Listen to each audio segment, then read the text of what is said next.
Well, first of all, I was muted, so no, you couldn't hear me. Lower connection.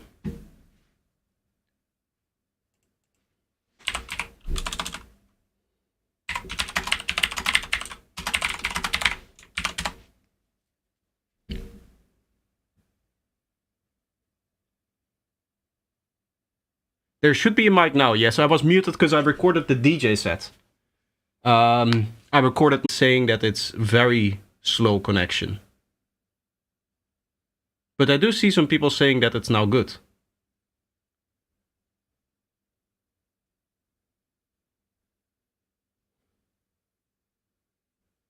It's looking green again now. Again, for those that don't know, I have the thing down here in OBS that tells me my bitrate. Whee! But it's not... it's constantly dipping below what it needs to be.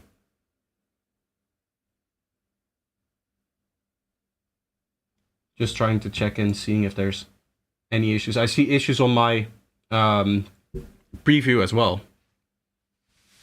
It seems to slow down now. Or it seems to be more stable now. For the last few seconds. So I guess we'll give it a try. That means that I need to post the notification. Right? I did that already, apparently. Okay. Good enough. Well, then we can get into the music. We have 3 tracks already submitted, as you guys can see. There shouldn't be anything up here. Yeah, the queue closed here, so no more tracks in there. We'll start off with Enroll de Ville.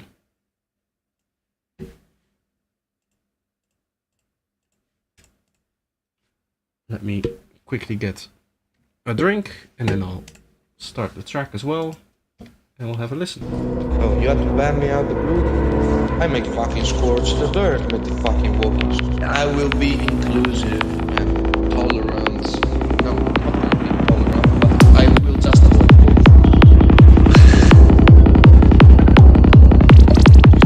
vocals. To be honest, it didn't feel like the drop started, but I guess the drop started here.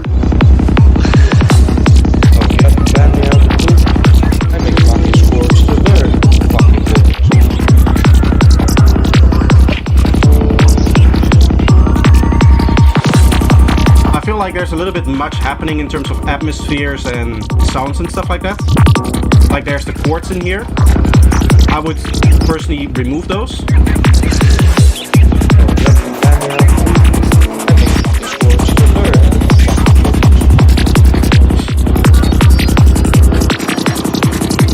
Kick and bass is hard to see if you clean it up. It does look like it has nice transients here, here, and here as well. But we'll see if we can find the space that is a little bit more empty to judge that later on.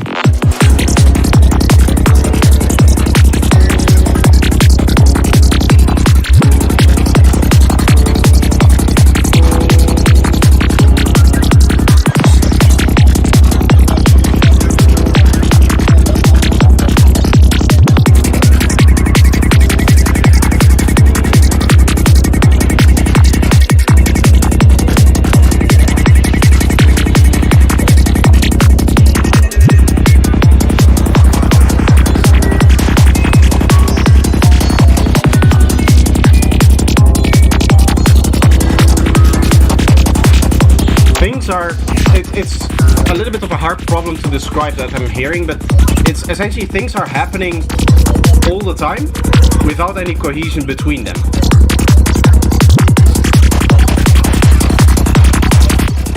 Like you have a lot of cool sound design going on, all in that like trance-gatey kind of way, but there's no clear rhythm through it.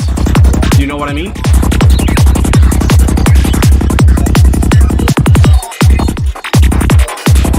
I also think there's just too many sounds, even in here, when it's just the sequences playing.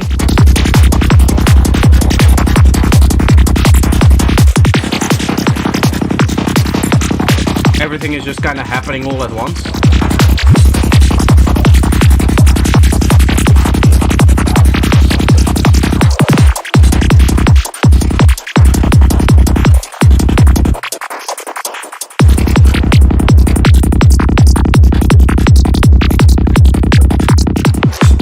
Now we can see you did clean up the bass line. It does look fairly strange in terms of its waveform. Just like looking at, there's this one massive spike happening here. I don't know what that is about. I'm just kind of trying to look at all of them and see what they have in common, because still there's synths playing and stuff like that on top of it. You had to ban me out the group. I make fucking scorched alert with the fucking wokies. I will be inclusive. Oh man, tolerance. What is this vocal?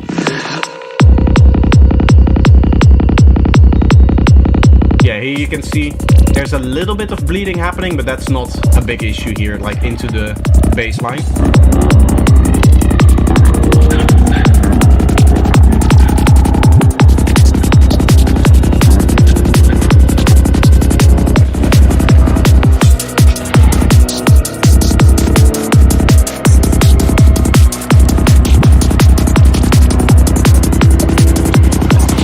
Again, with these like very slow chords, one of the things that you're doing with these chords, you're slowing the track down, because it's this like very long kind of sound, and that's on top of some very high energy elements, so that there's a little bit of a strange kind of conflict in there. You know what I mean? The track wants to be very high energy, like very hype, but there's this one sound in there that's just telling you like, no, this is slow, this is slow.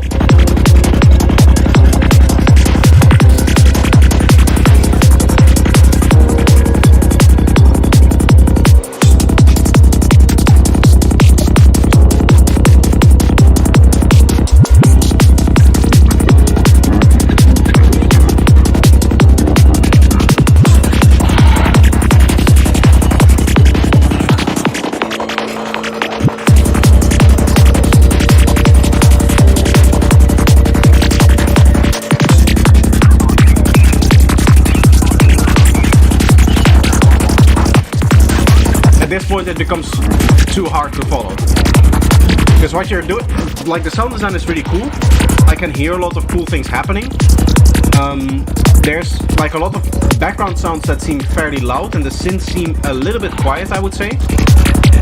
But the main thing is that there's just stuff happening that doesn't really conform to the rhythm.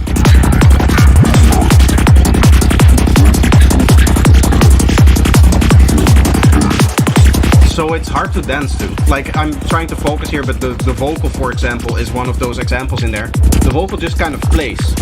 You know, it feels like you just kind of dropped it in there.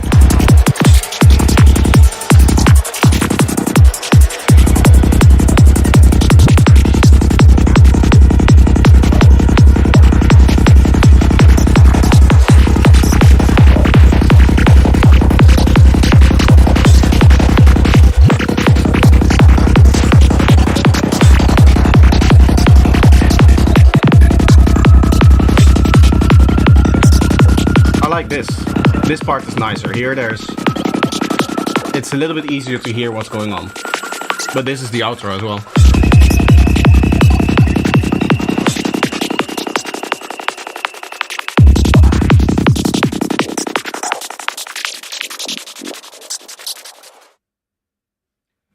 Bit strange of a track. I would personally try to calm down the amount of sounds that you want to put in one specific area. Try to write more with a purpose in terms of, like, especially the rhythm of elements, because rhythm is so important in psytrance, because it just makes your track danceable or not danceable. And it feels like you're trying to overdo it. You're trying to do too much for this track, and you're trying to pile up all of these sounds, and none of the sounds really have a space to exist in. So it's hard to focus on any of them. That being said though, the sound design was really cool, that part that I could hear of it.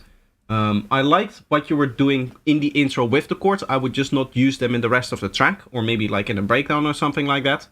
But chords like that, they're really kind of like slow elements. Maybe like the first drop you can use them, but then you slowly transition out of them. Overall, as I said, the main problem is just there's too many elements in this track. You need to try to tone it down a little bit and see if you can take those elements that are in there and try to, for one, make them so that they follow kind of like a rhythm, so that they have something that you're able to dance to. Not just like the sequences and stuff, but mainly effects and vocals and the background stuff and all of that, because the sequences just kind of go in 16 notes, right? So you don't have to worry about any of that. But say for example, let me just find a track of mine so that I can give you a good example of that.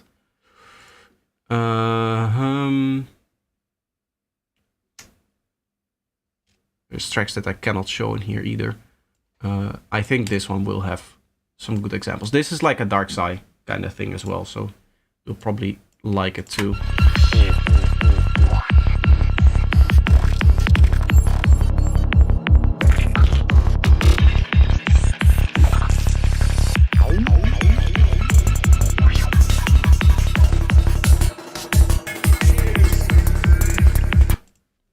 I guess this is also like a fairly busy track. The thing that I want to highlight in this case is, for example, stuff like this, where I just have a squelch, I guess, playing here on the like main kick here, right? So it's in rhythm with this kick. It goes with the kick, and then the delay goes with every subsequent kick.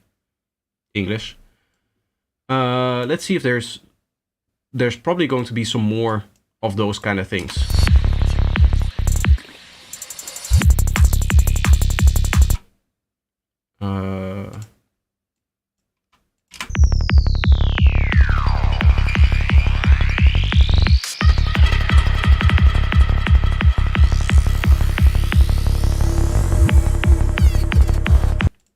Yeah, here. So for example, we have 8 bars of kick and bass. We have this atmospheres kind of coming in here, and then the sequence starts over here, right? The squelchy kind of sequence.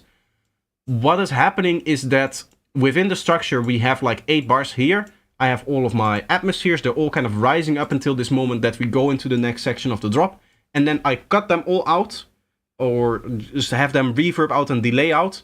And then the sequence comes in. So this space that is normally taken up by the atmospheres kind of gets left for the next sequence that comes in. So the sequence has some space to live in.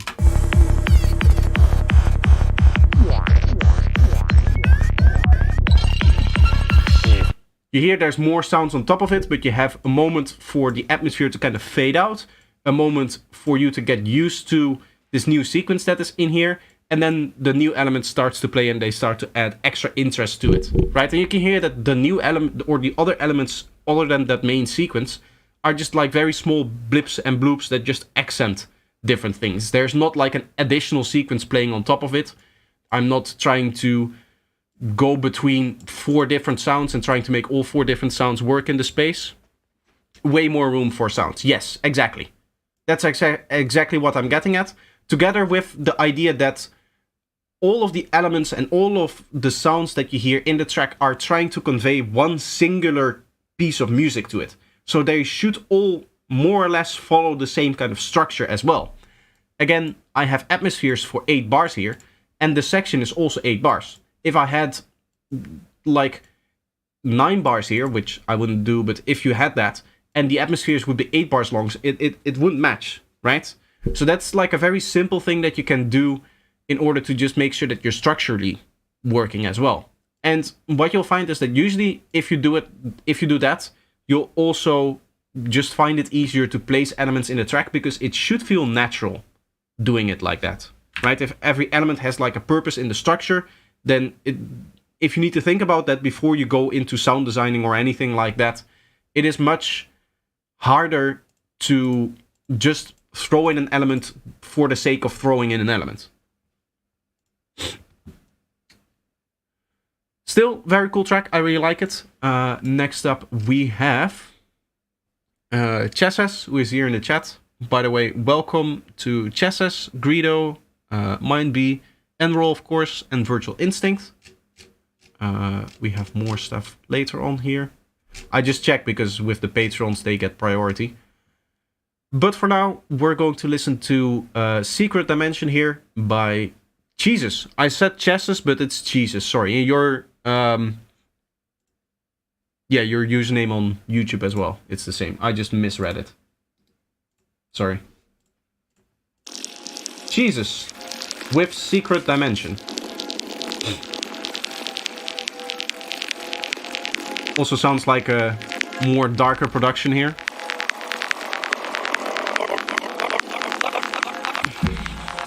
So I should shorten everything up, basically.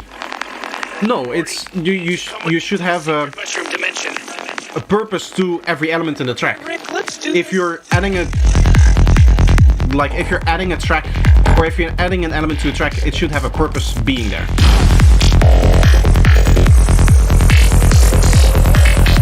Kick and bass definitely needs some cleaning. You have some impacts with some low frequencies in there. I do really like the tonality of the kick and bass.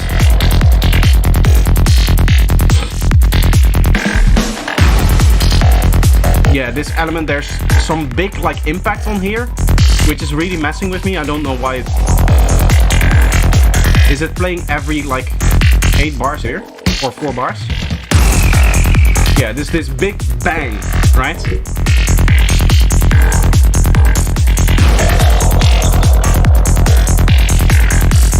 Sounds very off having such a big impact there.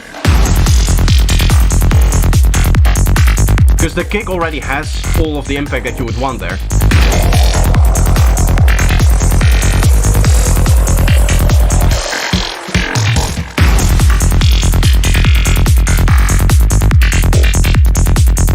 I feel like you're sticking too much to the same synth now. So here it's constantly the same synth playing. I feel like you're going for like a little bit of a foresty vibe here, with all of the atmospheres and effects that you have in here.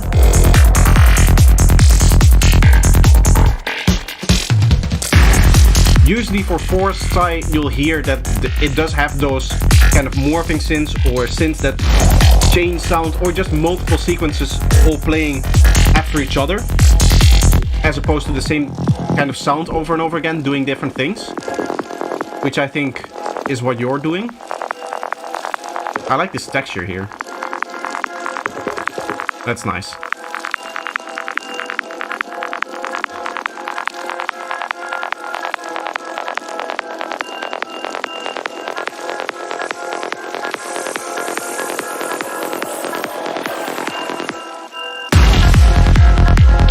Yeah, very strange big impact there that it doesn't really feel like it needs to be there.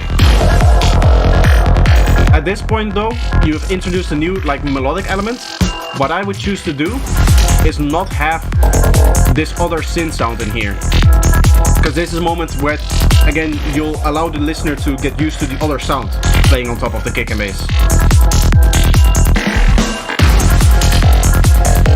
There's some big sub bass happening there from, I believe, some of your drum kits maybe? Might be left over from something.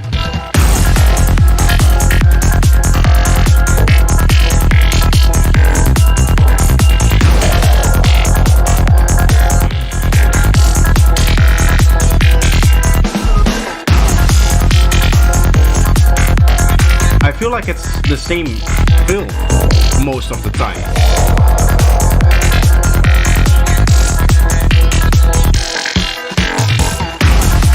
Yeah, I feel like I've heard this fill as well. Sounds like what you're doing is you're duplicating over 8-bar segments. Right, if the fill is back to the old one that we're gonna hear here. Yes. I feel like you're just doing like 2-beat fill, 4-beat fill, 2-beat fill, 4-beat fill, and then just duplicating that over. Morty, don't eat those. You will never come down from this trip. Alright, I guess it is already too late, right? Great, Morty, let me join you. Here, if you're doing vocals, what I would do is make space by not playing that main synth. This sounds much more like the space where the vocals would be, because it's less busy. And even here, we're just going back into the same synth again.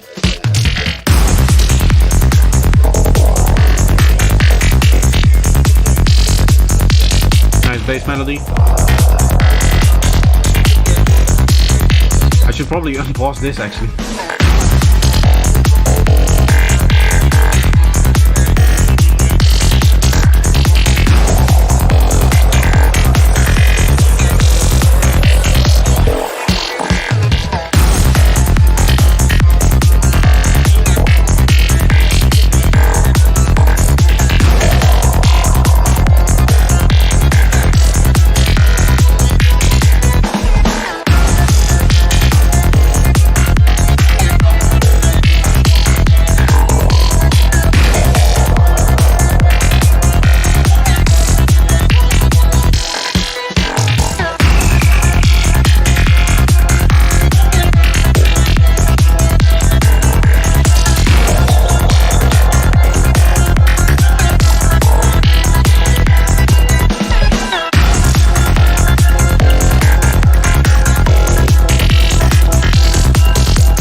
Some really cool stuff. I like that final sound in there. That's the kind of effect sound that I would use to spice up some part of the track. I feel like the bass should move along with the chord progression. The bass should go down one semitone when the chord does. I can see, yeah, I could see that being the case. The main issue that I have with this track is that there's too much repetition, both in the sense that the whole track relies on one synth sound, essentially. It's the sound that gets introduced in the first part of the drop, and we hear it up until this outro over here. So that's like, how much? 7 minutes? Like almost exactly 7 minutes of just listening to that one synth sound. Nobody is going to like listening to a sound just kind of like randomly going up and down, which is what the sound design is doing, right? It's that kind of sound. It's just kind of accentuating different frequency areas here, almost at random. It's, I believe, also randomly triggered, or maybe it's like a very long pattern, I don't know. Nobody would like to listen to a sound like that outside of a track, just kind of like randomly screeching like that for 7 minutes long, right? You may say, okay, for a minute that would be cool. There's some cool like little melodies that it does and little interesting things that it does in terms of the sound. But if it wasn't in the sidetrance track, you wouldn't listen to it. So that being said, why would we listen to it inside of a sidetrance track? It still at some point gets boring, and I would argue that it got boring right about here. Here at this point, there should be other synths kind of taking over, and this synth sound that is playing in here should not play probably for the rest of the track, if not like up until maybe in the outro you hear it again. Kind of like a callback. That is something that you can do. But personally, when I'm using a synth sound that I'm playing in the intro, it stays in the intro. I think the best way to show this is just to open up quickly one of my productions, so that I can show you how the sequences kind of lay out. Let me go into a newer one here. This is a good example.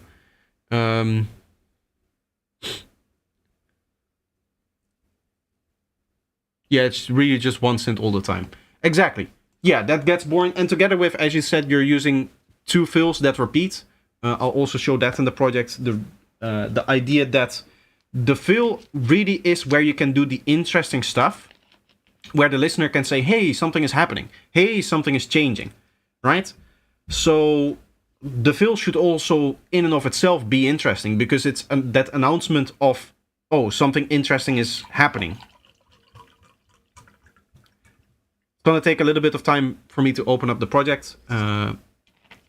It's always the case with production projects. It just takes a minute or two for it to load.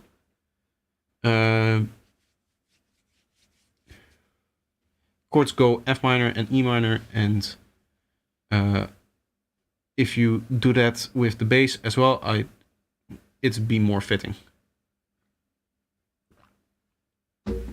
What does IIC stand for?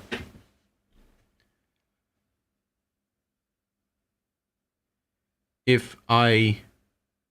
something? I don't know. This isn't really finished, but I guess I can still show you the idea of it. You need to imagine a few more synths here, but you can see it like... no...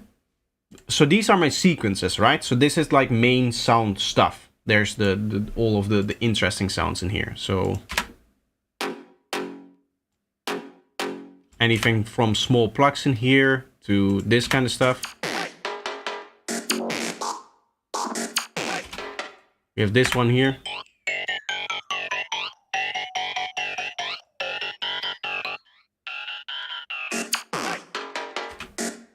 Right, you can hear it's like things are taking over and stuff like that. Obviously there's a lot of sequences in the project already, but you can see that with exception of a few, none of them really repeat, right? They play their thing and then they stop and then we go into a new sequence. And even for some of the one-shots, that's true. Like there's one-shots in here that play only once. There's one-shots in here that only play in this segment. There's one-shots in here that play only in this segment. I'm really trying to fit sounds to a particular part of the track. Question, will it take you longer to write a track? Yes. If you do it like this, unfortunately, it will take longer to write a track. That's just... yeah, that's just one of the issues with it. If you want your track to continuously be interesting and have different sounds playing at different points in time, you're going to need to make more sounds, and therefore it's going to take a lot longer. The second thing is the interest of the fills. Here's a very interesting fill idea. What I'm doing is I'm setting up a certain rhythm, kind of like already with the kick and bass.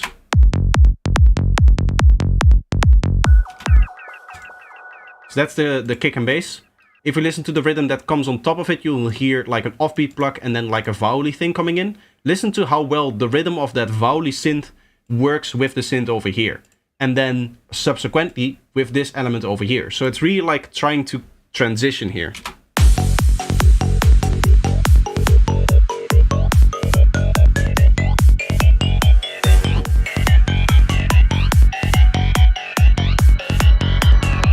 I'll tell you what I know.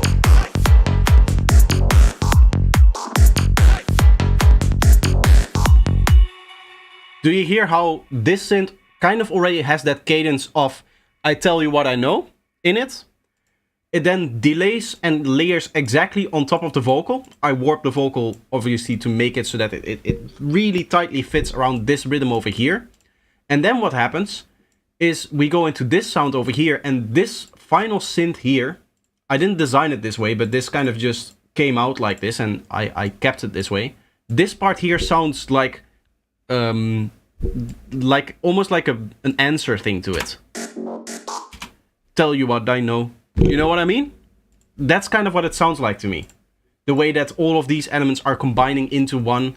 And what that means is that the fill is kind of just progressing the idea. It's the part where you say, hey, something is about to happen. we can hear, oh, stuff is stopping, we have this vocal in here, something is announced, and then we go into the new thing. And that was kind of what was missing from your track, because the fills were all the same. The fills isn't adapted to the stuff that is coming before it and the stuff that is coming after it. I can probably show more parts of that, maybe. Do I have like a good proper fill in here somewhere? This might have been the worst production to choose for this kind of thing. Maybe this one here.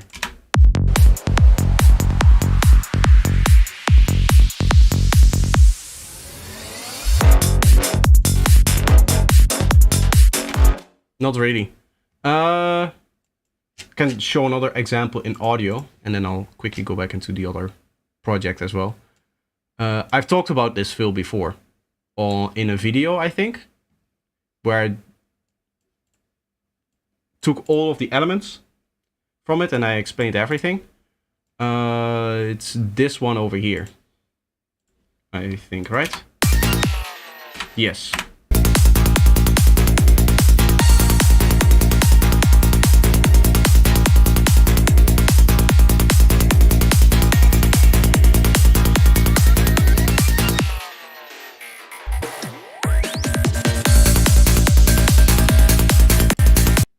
So here you can hear there's like a drum fill in here. We have this clear pitch down effect. It's like a tape stop kind of thing. We have like some reverse kicks and stuff like that. And then we have the final chukka chukka kind of thing, scratchy thing. I guess that would combine this pitch down with the scratching part over here. But the main thing is that all of, like, I would say the half of the sounds that make up this fill only exist in this fill. Their only purpose is to do this transition, and then in the rest of the track they never play.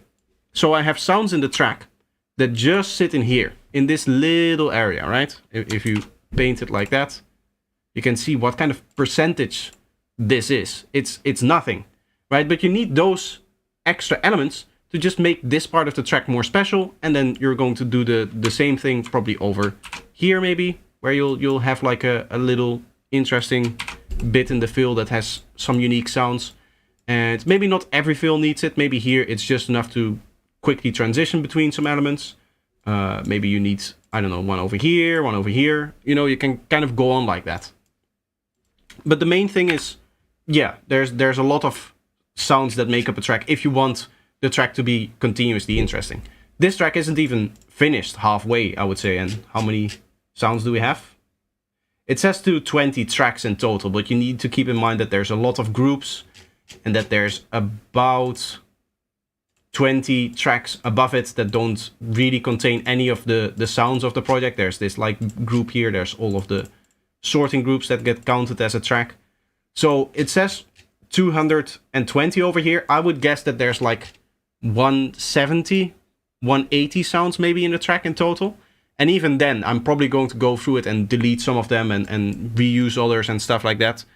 But I'll also add a lot more elements to this track. So this might end up being a track that has like 250 files to it, something like that.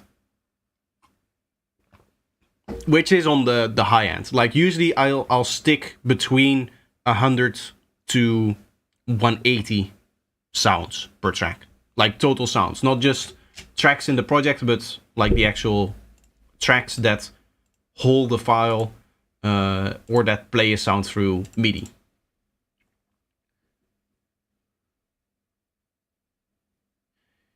You really didn't like the big impact of the start of each 8 bars. I actually really like it.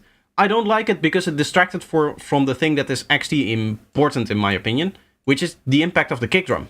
Like the kick drum is probably the most impactful part of your track, right? Listen to that very strong oomph, that very strong impact.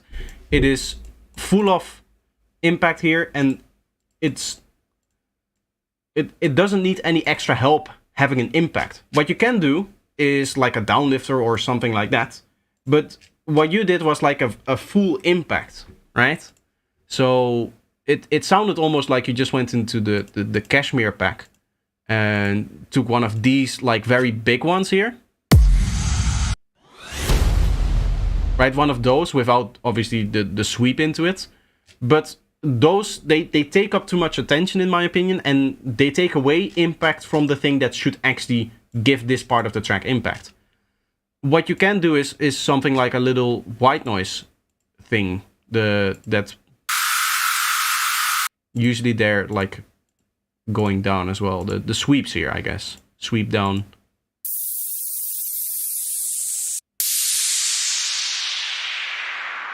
Something like that, that's only really in the high frequencies, and that just kind of gives this a little bit more of a wash. Something like that can work, but an impact like the way that you have it, it sounded too big. It sounded too distracting in my opinion.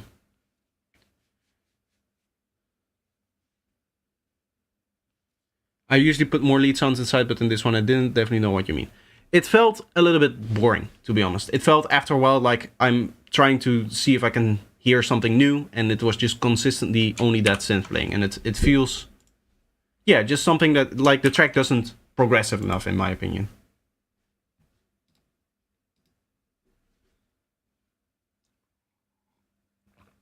Okay, Mickey, hello, how are you doing? Welcome, welcome.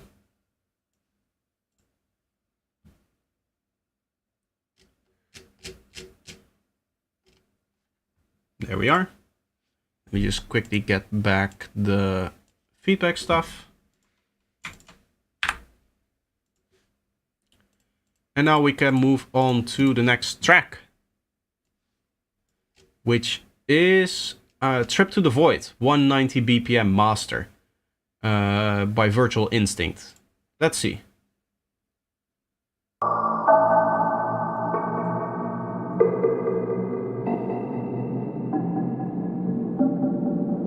I don't know. Does Virtual Instinct, do you normally do 190 BPM? I don't think so, right?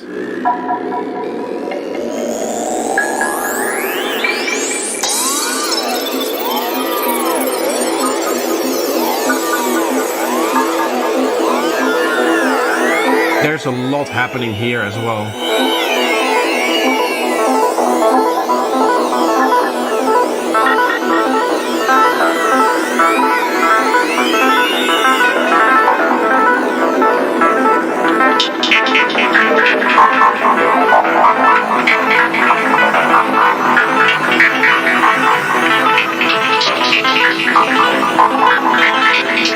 It's a test, okay. Nice to see people testing out new ideas.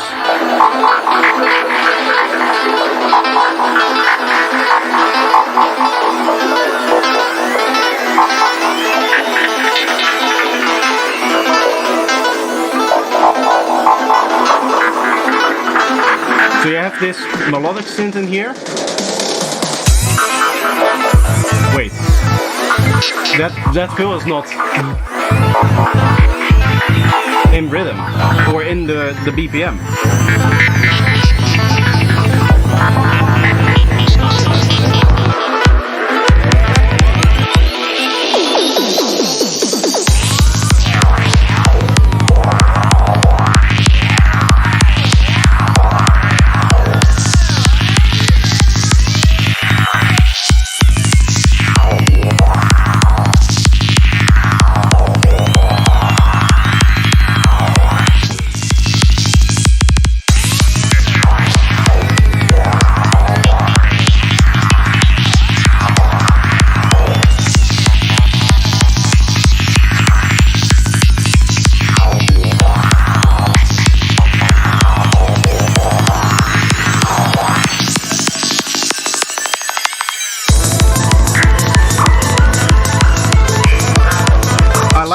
I like the idea of introducing like a melodic idea in here.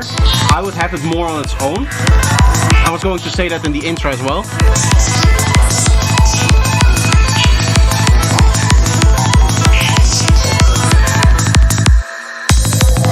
Wait, why does it stop earlier?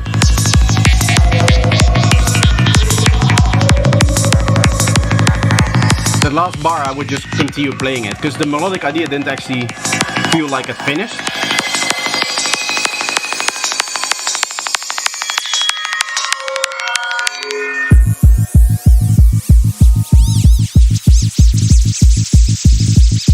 I like this part here, everything is nice and separated. For the other parts, I feel like you're sometimes trying to go too crazy.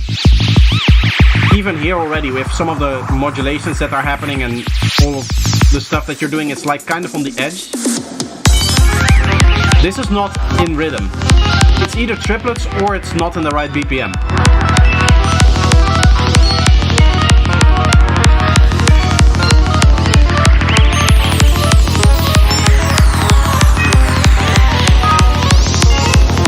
You have a lot of sounds as well that aren't aligning. Can you see? It's harder to see now.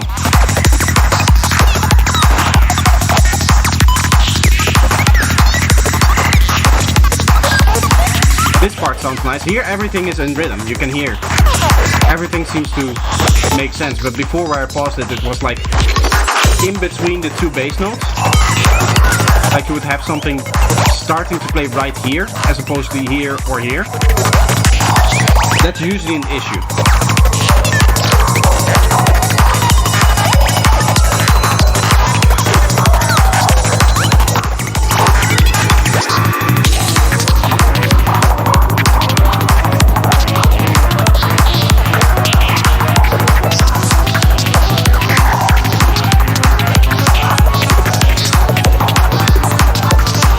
I feel like there's a melody in this part of the track here, which isn't really coming out because there's a bit too much happening.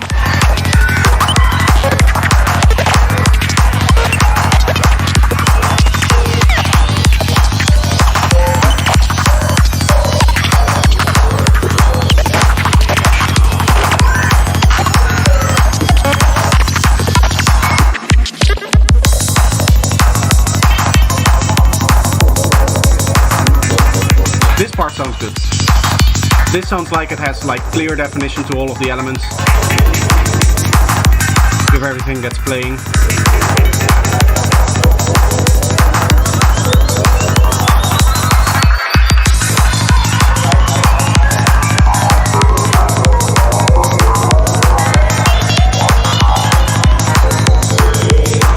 Here already it feels like the mid-range is that there's multiple elements kind of clashing in there.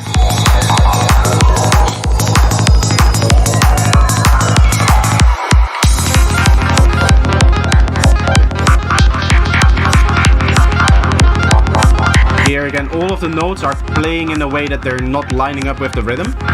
It's actually fairly important because high-tech is such a fast-paced genre that everything is kind of lined up with the rhythm. And if you're not doing that, and the way that you had it with the different BPMs as well, in the fills, would you still be dancing to this in the club? Of course. Yes. That doesn't mean that it cannot be improved. But if I am at a club and the DJ plays this track, I would still dance, obviously.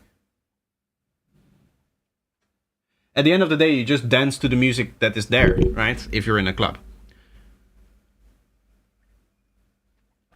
The question is, can it be improved? And I think that this can be improved mainly in just cohesion. And I feel like you're trying to, again, do too much. I feel like I've already said that a couple of times to you for your other tracks as well. I believe the track Psycho Journey we had on from you, right?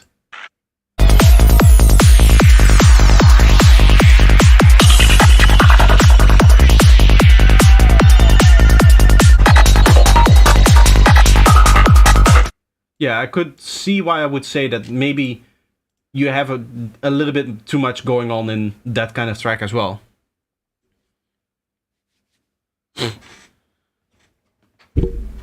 Because of tracks like this, my girlfriend doesn't like high-tech. I do really like it though. It's too fast, I can't hear it. Yeah. High-tech is indeed too fast. No, I like high-tech. I like it a lot. I have my playlist for it. I listen to it not too often, but whenever I'm in the mood, I like a little bit of it. Overall, though, I would say this track, it feels a little bit too busy. It, again, suffers from the syndrome that you have both like an atmospheric sound playing and very high energy in the track. I believe that was like over here. somewhere.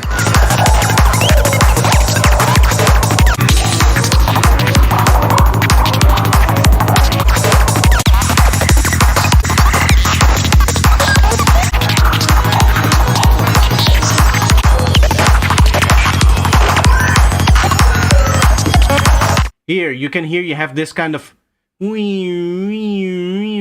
in there, which is very slow, right? Is it this very slow kind of element on top of all of the craziness that is going on in your average high-tech track? It's again, it's from the writing perspective. To me, it says like one element is telling you slow down, please slow down, please go slow, take it easy, relax, calm. And then all of the other elements are saying hyper, go. Because that's what high tech is, right? That's 190 BPM for you. So it's a little bit conflicting in just the writing of the track. High tech feels like a child with high energy and ADHD. I guess that's why I like it so much.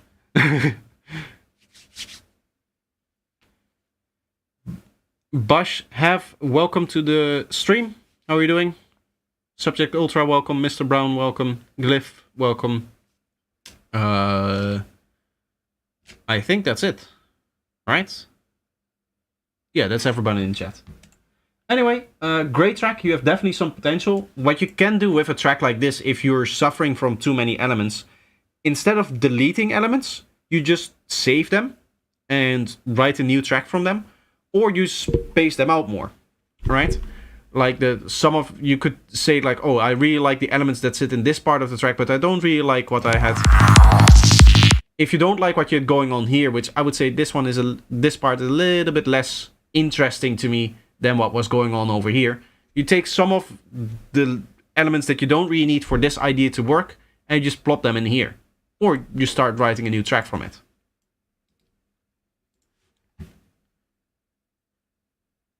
Can't wait for my feedback track. Nice. Let's see. Next up, we have Jesus again. You should be somewhere in here as well than Bush have. Next one is more melodic downbeat psytrance. Okay. Immer wenn ich traurig bin. Only when I'm sad, I think.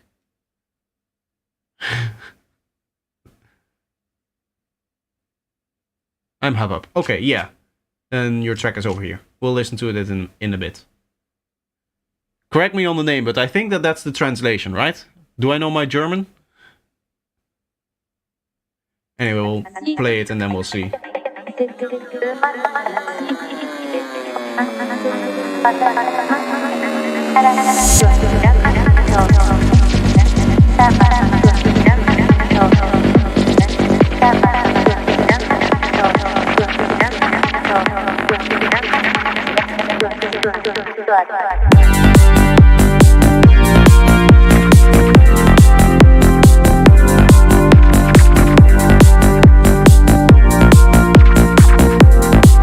Idea kind of came out of nowhere, the chord changes. I could see this synth make more sense if it stayed in the same chord all the time.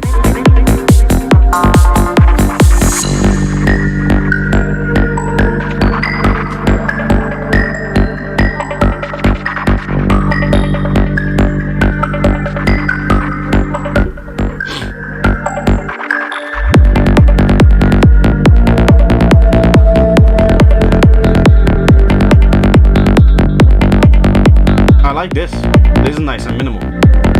I think the intro just started a little bit too much for me. I love that flute. Turn it up by like 6 dB.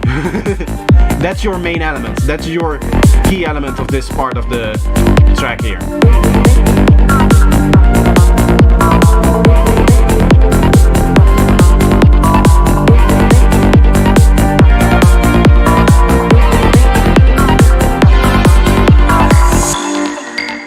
chords here feel very loud and overpowering.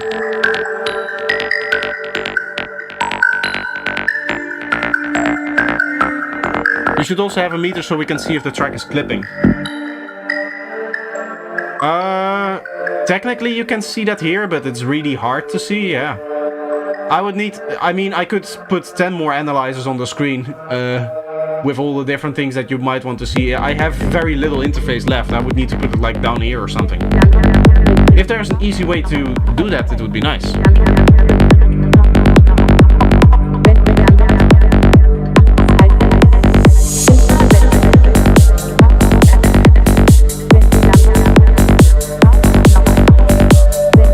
I feel like the kick is a little bit boxy and the bass line is a little bit too open. Immer wenn ich traurig bin, brauch ich einen Joint.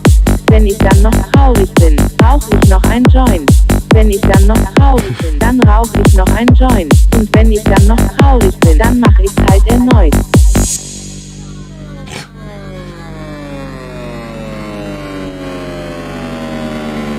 I like that line. That's a good line.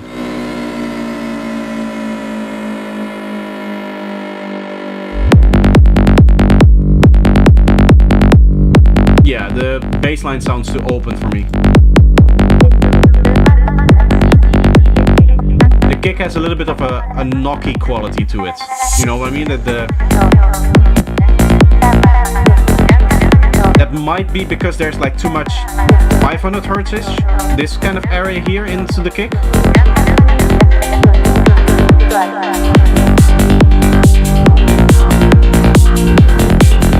Also, by the way, I paused to check if it was clean or not, but it wasn't clean.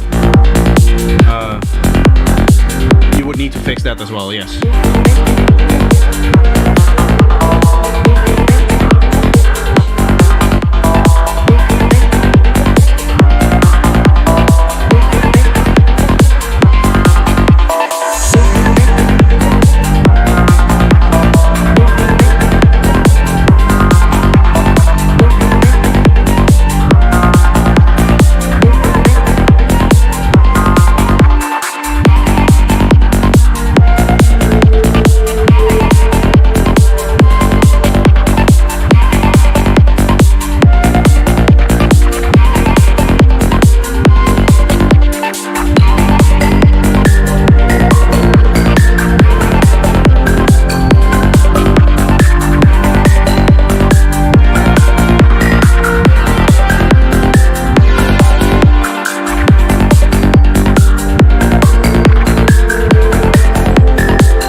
Dann mach ich's halt erneut.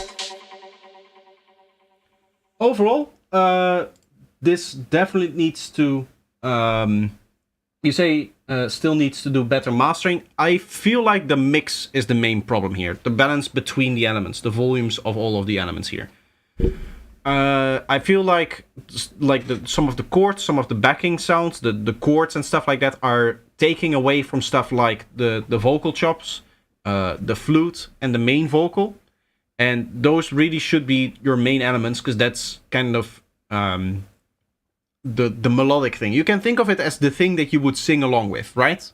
So for that reason, I would say that those elements should be the main elements, and I don't feel like I hear that. I hope you accept MP3 as well. Yes, I do. Interesting track.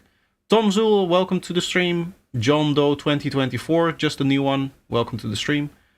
Mizor and Wesley T, welcome as well. Yeah, the vocals were German.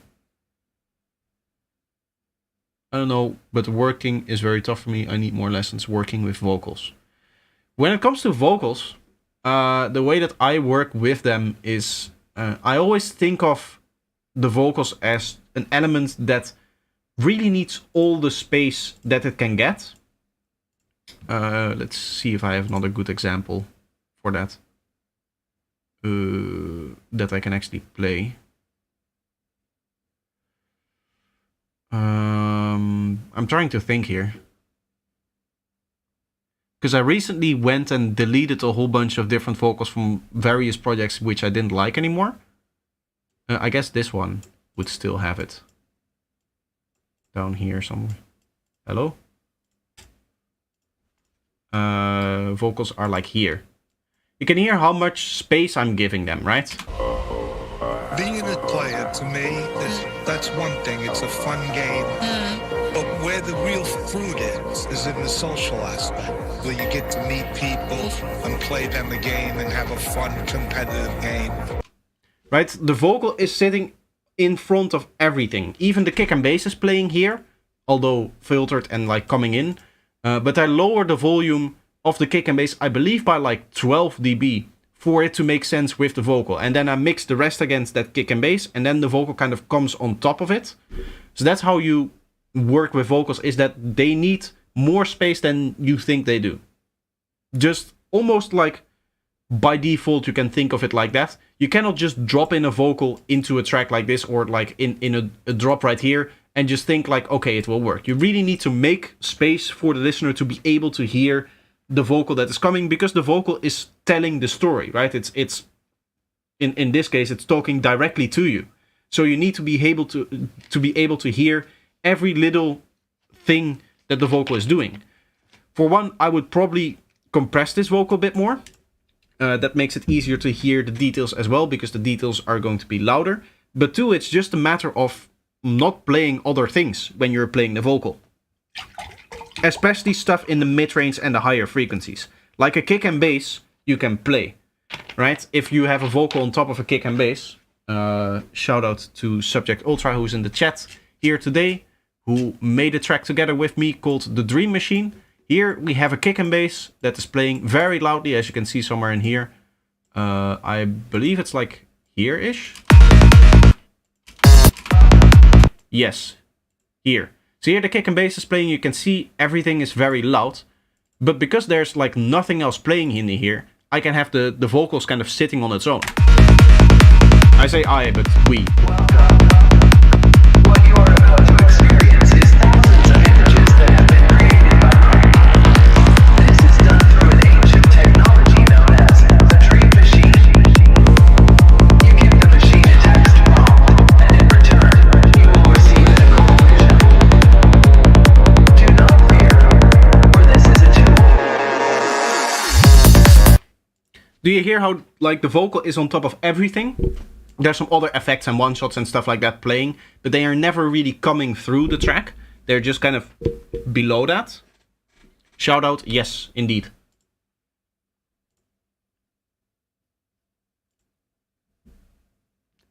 I mean, I guess that's it. More to working with vocals, it isn't really there. You just need to give them more space than you think you would. Vocal volume automation is sometimes really important, yes. You can kind of balance out the vocal if you cannot get there with like any normal compressor. Okay, so next up we're still at Jesus' submissions. Indischer High Tech. I'm trying to pronounce this as German. I don't even know if it is, but we'll see. So this is some high tech.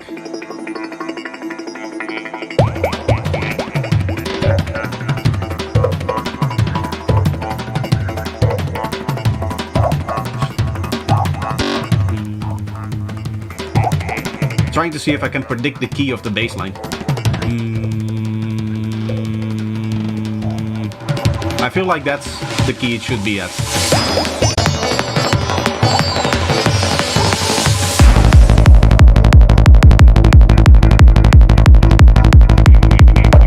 Nice and clean, nice and punchy. I like the tonality of this kick and bass. I don't like that you're duplicating kicks on top of bass sounds. I think that's happening here. You can see the difference here. The kick is kind of being cut off like that. I would remove the bass notes from that.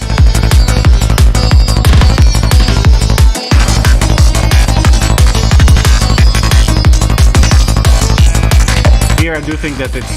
I don't know, I don't think it's bleeding into the next kick. That should be okay. Yeah, it looks very clean. You can still see the transients in the waveform passing by if it's even faster.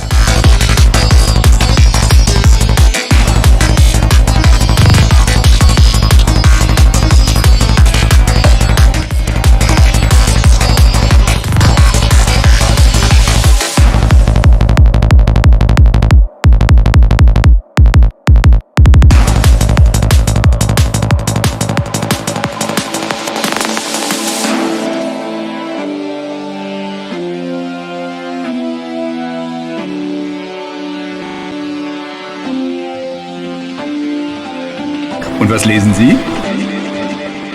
Ich lese nicht. Aber lesen ist doch toll. Na, weiß ich nicht. Ist mir irgendwie...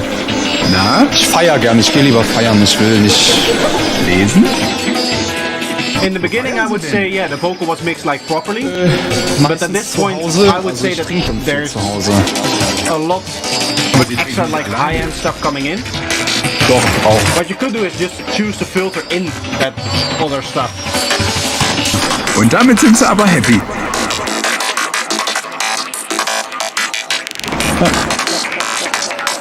Na dann.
I like the sound design that you're doing, but you have those like very slow chords coming in, which I think I talked about before, how they don't seem to match what was happening before.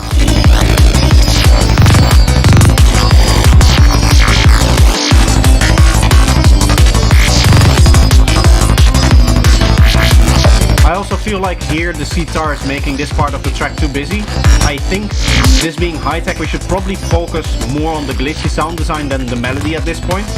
If you want to have a sitar like this in a drop, I would put it on its own, so that you can contrast it with the glitchy elements as opposed to kind of combining them.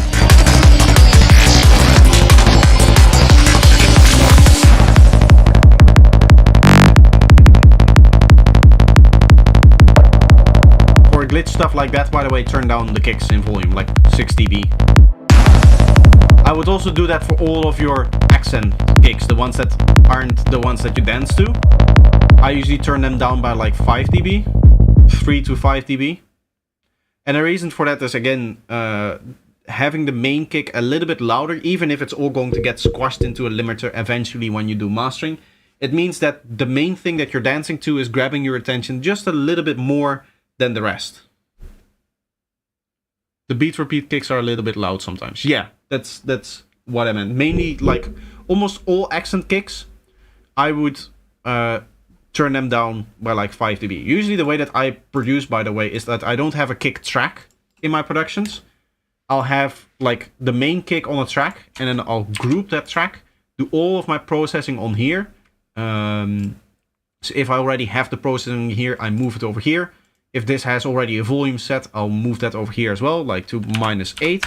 And then I just make a new track, and any accent kick that I have, I just drag it onto this track here, and then you just go something like that, and It's fine. What that means is, as I said, the main kick is just in front of the accent kicks, and it just grabs your attention more, meaning that it's easier to dance to because you can just it's easier to follow the rhythm. By the way, maybe something that I should say that I have never really said, but when it comes to this feedback, I'm always under the assumption that people are making music for others to listen to, which is not necessarily the case. In that, like, most people do it as a hobby, right? Most people don't publish anything. Most people don't really release anything. Most people don't go out to labels and promote their stuff and whatever. Most people just make music for themselves. But by the very nature of how I do feedback, I'm trying to see how your track can be, I guess, more appealing to the masses. And one of the things that people seem to forget is that the listener cannot see your project file, right? When it comes to your project file, you can see like, oh, the kick is playing from here to there, and then the bass is playing as well, and then I can see these 4 synths are playing, and then these 5 synths start to play as well. But the listener does not have that information.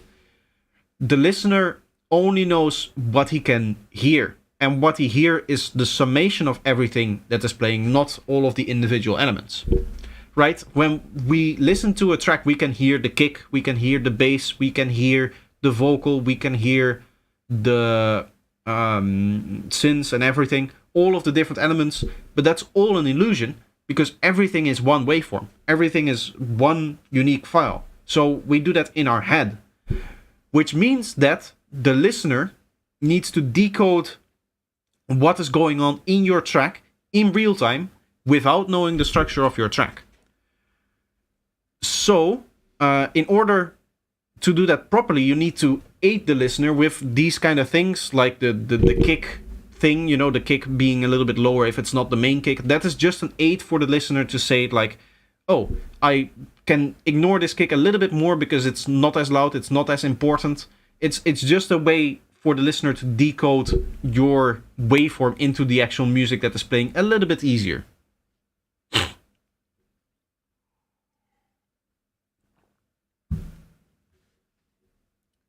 Next up, learning project, formerly known as Histro or Man with No Name, Artist with No Name, something like that, I believe. Anyway, next up we have learning project dash Lazy Man 200 BPM G, unfinished, no mix, no master. Let's see.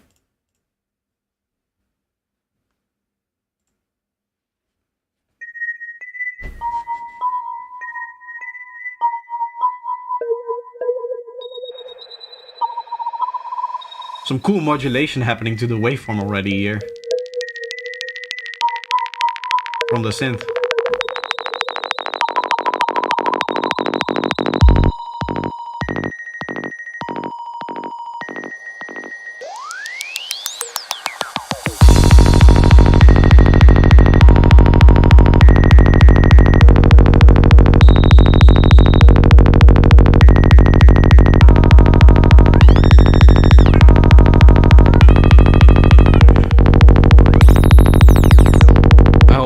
Something next week. Nice.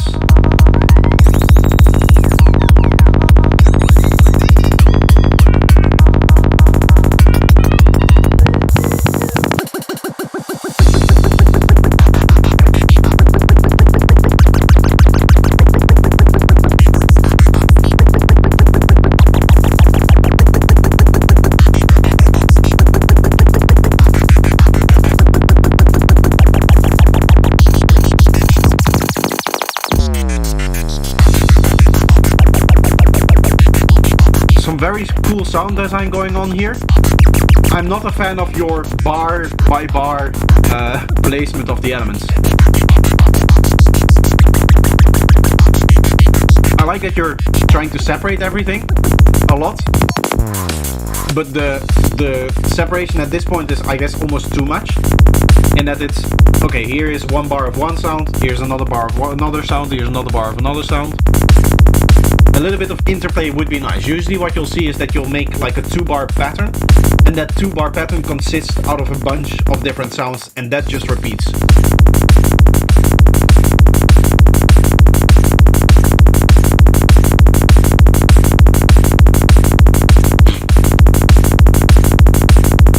I feel like the bass line is a little bit too open in terms of its envelope. The envelope should be a little bit tighter so that the filter closes faster, so that you get more click from it. It feels like growly.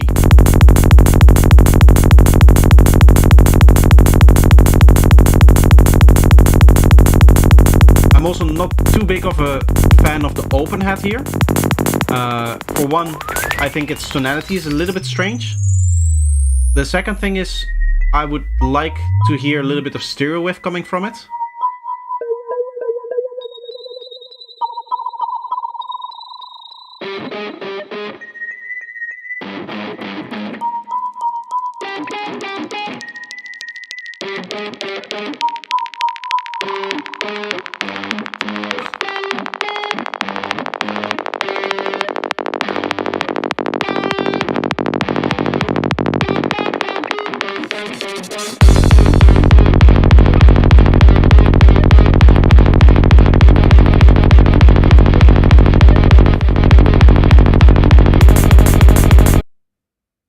Yeah, this is where it stops. As I said, it's unfinished. I want to get back to the snare, actually. I saw somebody mention it in chat. I agree that the snare sounds nice in general. Let's see if I can find it.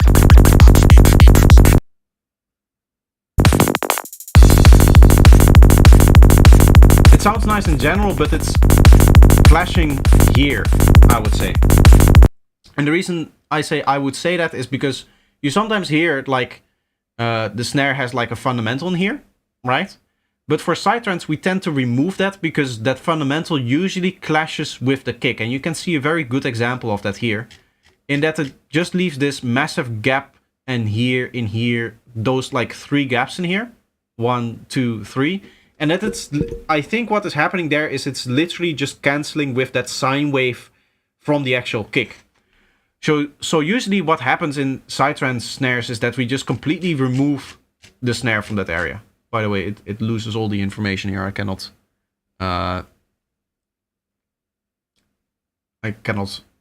get it back, I guess.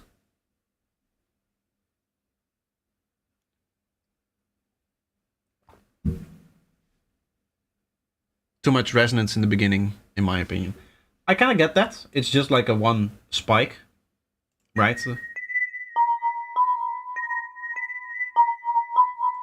I'm assuming that there would be like a stable pad underneath it that just holds one note that this kind of plays on top of, maybe together with like a respace or something like that, when the intro is actually finished.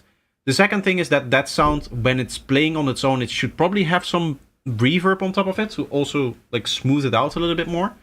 What you can do is slightly like automate the reverb so that it comes in over time, and you still start off with this very attention-grabbing start or attention-grabbing sound in the very intro, and it just kind of like smooths it out over time a little bit. But that's up to you. Starting to get, I can feel my nose. I wouldn't say sick. Sick is not the right word. It's not like a cold. It's almost like hay fever is coming early this year. For me.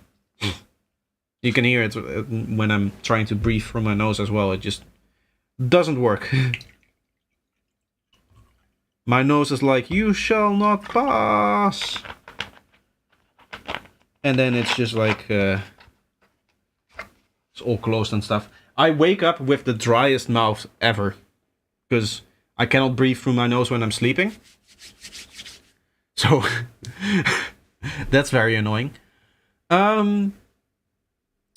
Next up, we have Mikke, who sent There Is Any God. I believe they sent them last week, so we might have the same things to say. I don't know.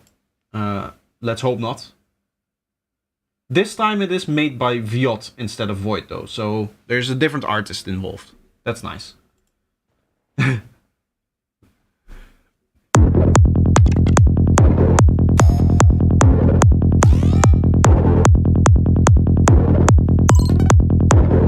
bit of a strange kick and bass here. For one, the bass here completely takes over the kick. I would personally choose to make that longer. And secondly, the kick is very bright, right? If you look here, the kick goes up to 10k, which I would argue anything above 10k you should probably filter that out of your kick. But the bassline only goes up to 1000 hertz here, and then it just completely stops. Then it's no longer detected on the analyzer here, which I think goes to like minus 80 dB or something like that. So there's nothing even like here in this area, I would say. So that there's no transient for the bassline, whereas the kick is very bright.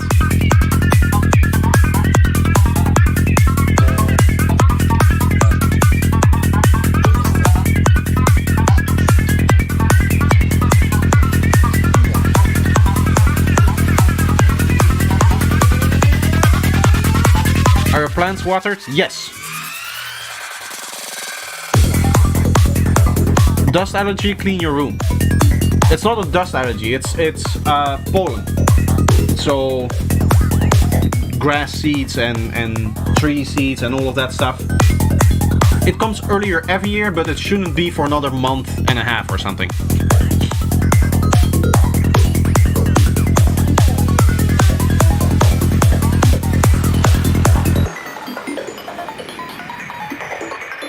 Aspects of our universe's design might hint at a creator. Many wonder if there is a God possessing absolute control over our reality. Many wonder if there is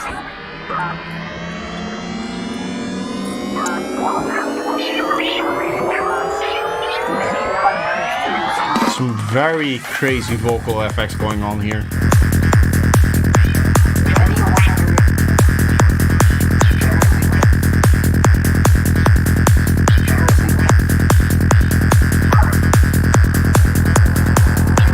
I'm not sure I'm a fan of the static acid sound here.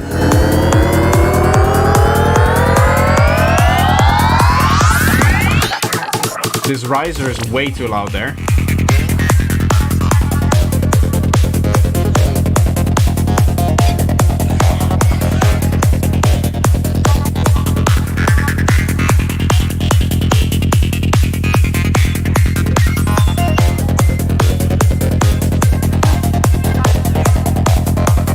I like the ARP idea that you have going on. I think you should just restrict it to 2 bars as opposed to the 4 bars that you had before. What do you mean more transient on the bassline, so it's more defined and present? Yeah. Right now there's no bassline above 1000 hertz and there's kick up until 10k, so there's no connection between the kick and the bass. Also, I just think that kick and bass, I'm gonna be honest, I'm not a fan of their tonality.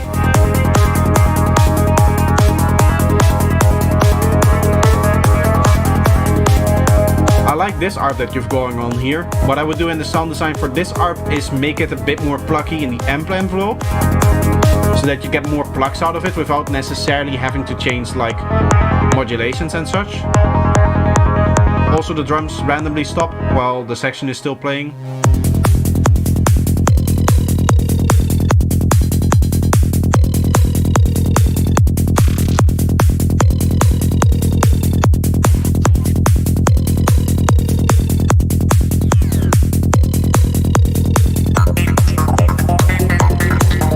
This sounds cool.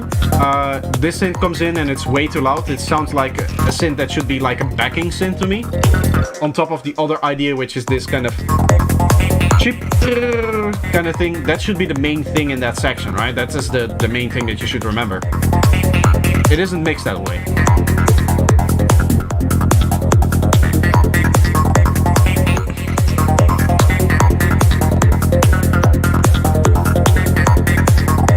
Kick and bass sounds more modern, but the synth sounds like 90s, very unique. Yeah.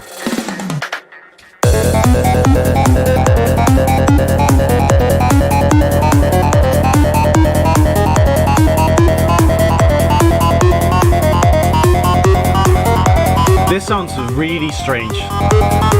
This, I'm gonna be honest, the pitching here, it sounds bad.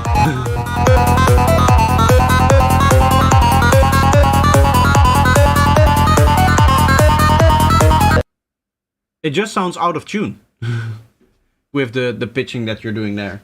That's the main thing, is the pitching, and the other thing is the overall like mix of that element as well. It's again one of those elements that comes in and is really, really loud on top of everything.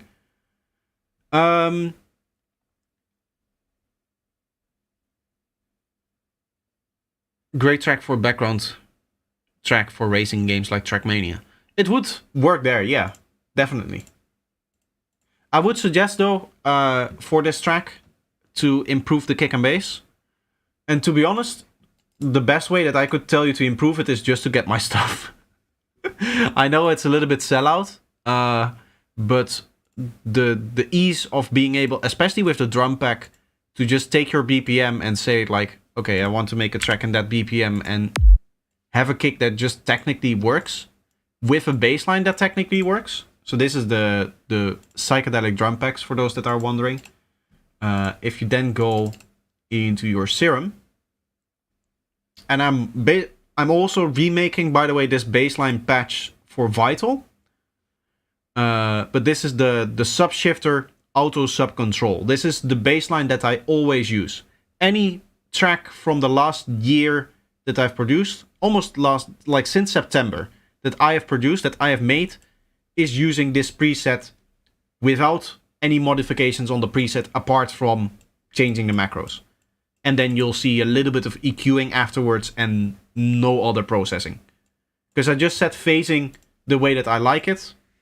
Right, phasing, you set it by ear. You just make your bass notes. Duplicate, duplicate, duplicate. Oh. And then you just go 1, 2, 3. Down below. And you just lower this velocity to mix that in. And then you can just mix and match however you want. This, by the way, which key did I put it in? I did put it in the right key. Nice.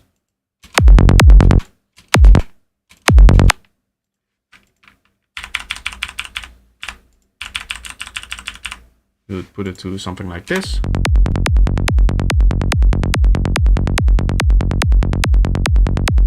Like this is all you have to do. You can do a little bit of EQing. If you say like, I want to change up the tonality a little bit.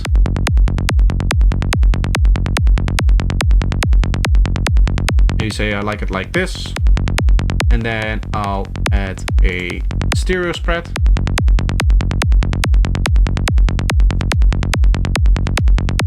Like this. This is my kick and bass.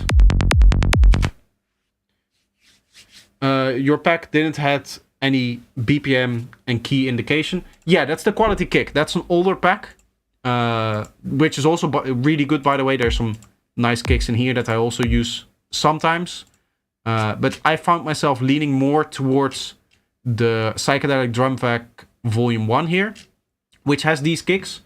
A note of warning here, these kicks kind of by design come with a little bit too much transient. Right, you would hear that this is maybe a little bit too much high-end. That is so that you can kind of always shape it. Once you have the drums in here, it's easier to remove some high-end like this and have it like this, and then add like your drums and stuff like that. I would go into favorite drums here. I would take an open hat,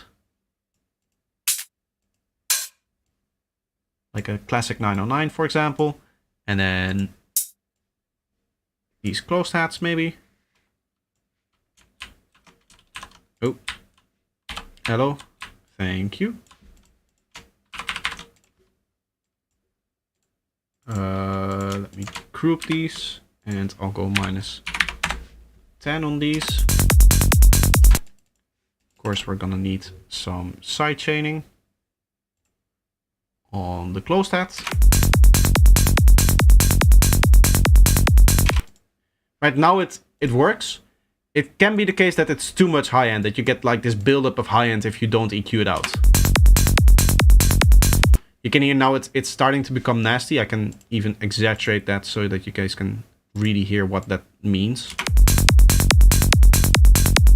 right? You get this nasty kind of click here.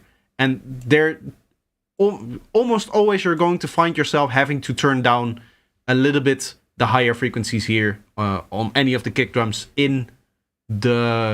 specifically in the Psychedelic Drum Pack Volume 1. It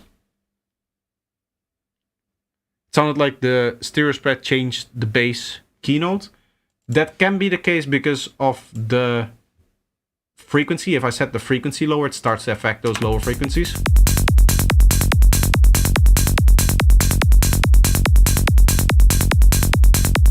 You can hear it a bit, but once I set up the settings, it should be okay.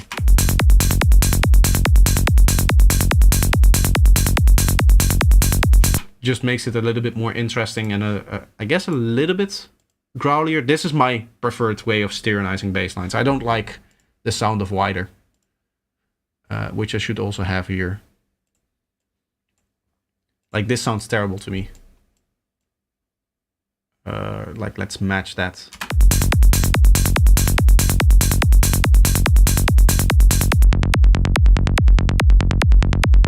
This or this. This feels like it's just affecting the mid-range a bit more. And it doesn't feel like it's pushing the transient all the way over here. Now I'm really exaggerating, of course, but you can hear how it's like pushing the transient all the way there, whereas the mid-range kind of stays in the middle. What I like about this one is that both the transient and the sub-bass, the transient stays the same because of kind of the way that this works, and the sub-bass because I'm high-passing it. It just gives a stereo width that works really well on your Psytrance bass lines.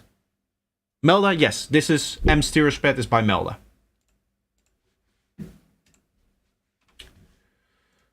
Okay, how long have I been streaming? I've been live for 1.5 hours, which does mean that I'm going to take a quick 10-minute-ish break, and then I'll be back for the next track.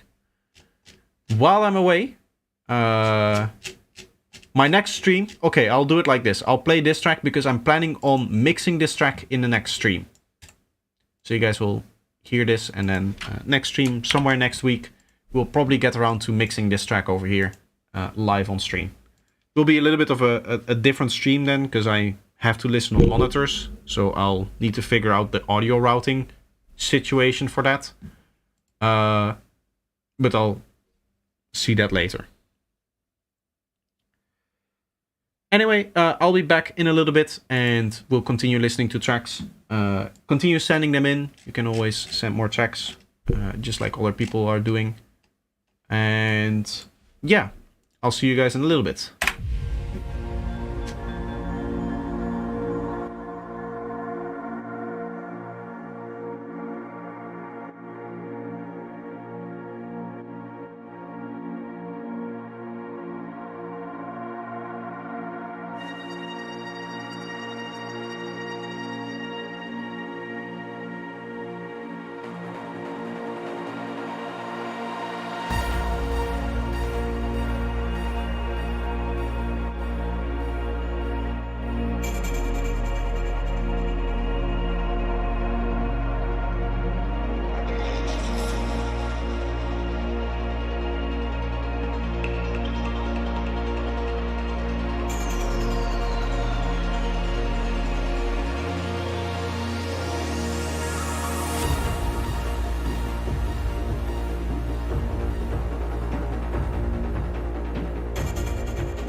that's one thing. It's a fun game.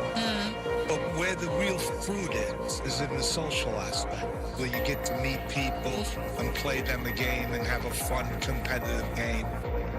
You do the best you can, but if you don't win, you won anyway. Because when you lose, you win too. Because if you're paying attention, you learn stuff.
Whatever you want to do, believe it, believe it, believe it, even if you don't believe it. Play the game. Believe it.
Thank you. Few seconds and it sounds great. Yes, exactly. In my opinion, when you're producing, until you're mixing, you should spend probably like a minute or two on your kick and bass, maximum.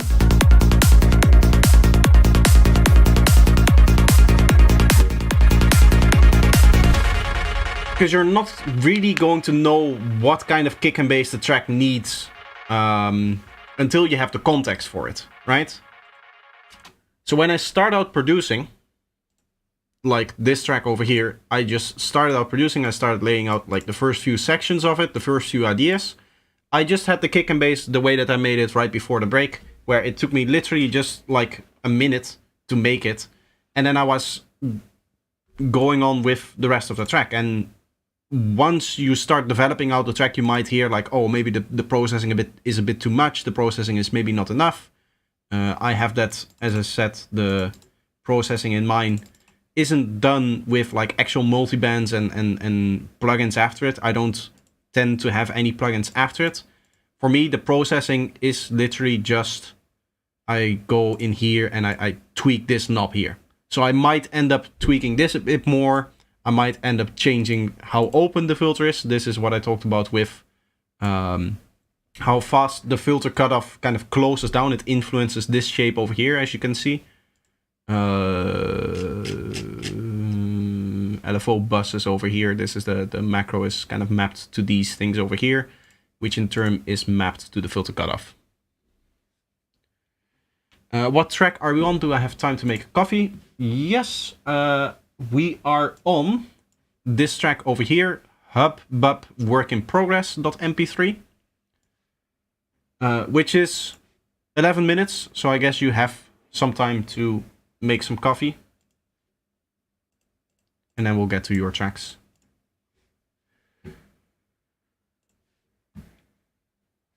Nice stuff, bro. Great sounds, boom boom. Thank you.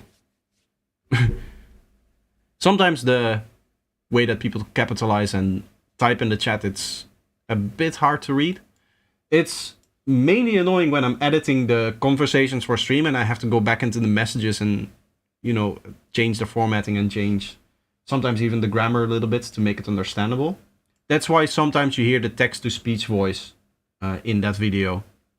Because then the question that people write, like, is strange grammar or there's like strange punctuation or stuff like that. I have to change it around or move it around. And sometimes I don't speak out the question properly as well. Sometimes it's my fault as well. I like read something wrong or something like that. I don't expect people to write in perfect grammar, by the way. That's in the chat. It's for fast typing, so it's something I have to deal with. Anyway, hub workinprogress.mp3. Let's go.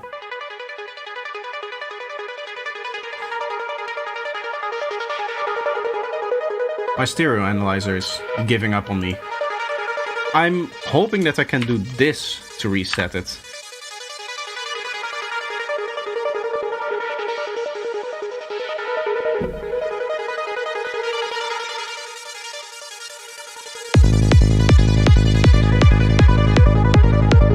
Very open bass line here. You can see no real change in it, in that it doesn't seem to go down fast. Also, it needs cleaning up, of course. It needs resampling and stuff like that. And again, I guess it works for this one, right? Where the kick is small and then the basses come in. But for something like this, you really want that pocket feeling that you get from something like high-tech or stuff like that. I would even argue that you could probably make the bass a little bit shorter. Like the actual note, that there's some gap in terms of volume as well, and not just that you're resampling it.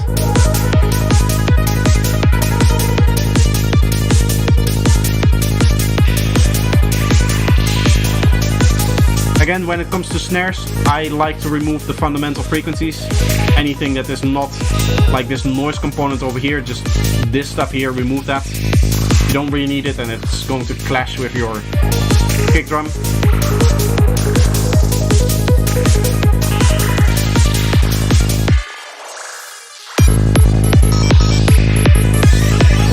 At this point, the melody should have stopped, I believe, already in the last section, but definitely in this section, because it's the other elements that we're kind of interested into listening to, right? All of this other sound design that is now happening.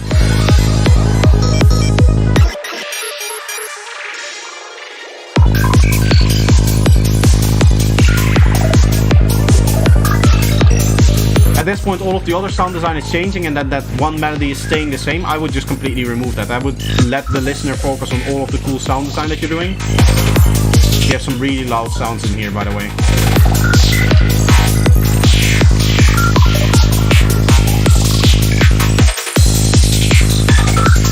I'm Moroccan, I don't speak English very well. Yeah, it's understandable. I shouldn't expect that from people. It's just one of my little annoyances that I have to deal with.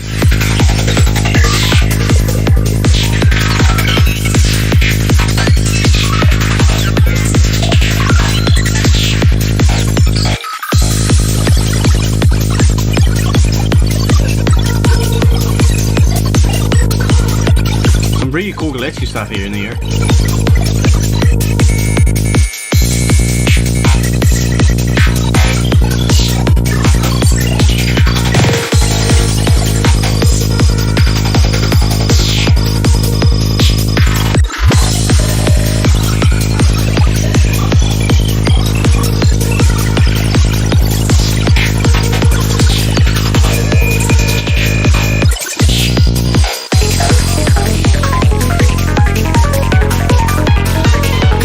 This is,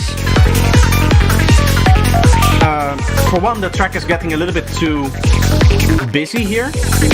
Mainly the last segment I heard it, but the other thing that I'm hearing is that every new element that is added becomes louder. Right, so now it's really hard to listen to the kick and bass. at this point. Because you're adding elements, and every element you wanted to hear it, so you say like, oh, this needs to be louder because I want to hear it. This needs to be louder because I want to hear it. And you're not taking away elements, so everything goes up and the kick and bass stays the same. The best way to fix that is just to remove the elements that you don't need so that you can volume balance everything out equally.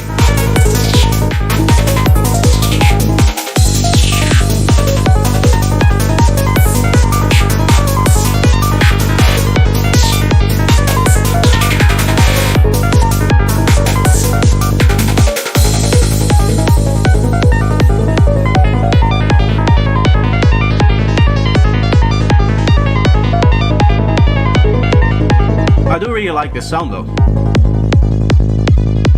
What I don't like is that it stops randomly. Like, if you want to stop that element there should probably be a fill there. And if you don't want to have a fill there, then stop the element over here and don't bother with that other ARP.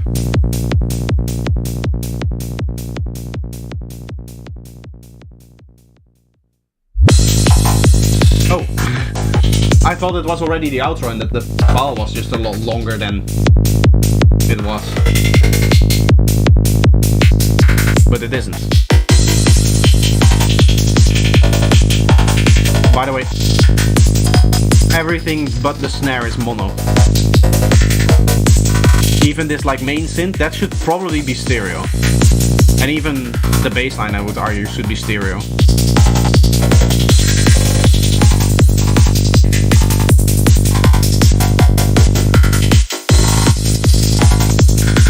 Yeah, as I said, that last segment was a little bit strange because I thought it sounded like the outro, right? It was filtering out, it was fading out in volume.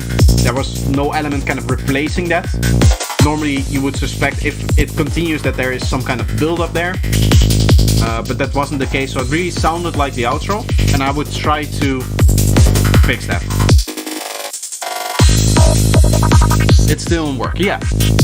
I always try to give feedback on the track as it is presented, as if it is a final track, so that all of the changes that I suggest, you can just implement that in the track. I don't like saying like, oh, I know this track is unmixed, so I'm not going to bother speaking about the mixing, right? If I hear something obvious that, or if I hear something that I would like to point out, I'll just point it out.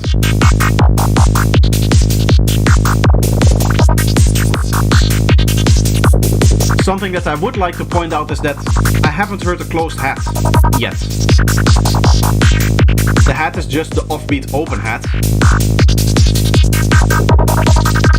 But some nice faster hats in between would be nice.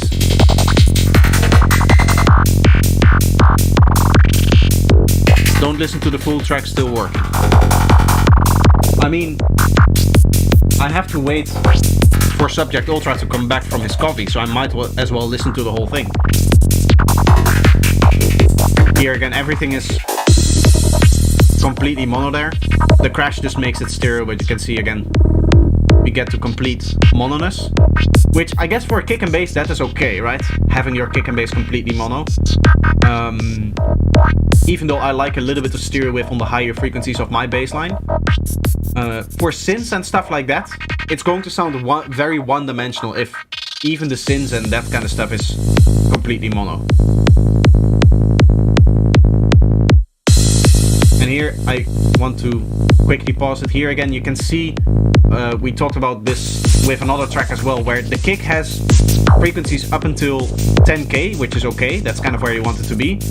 And then the bass line just exists at this lower frequencies and nothing else. In this case there's like two things going on. One, it's not plucky enough, like it's not closing fast enough. And two, it's not going up enough in terms of the frequency. Oh, I meant to do this.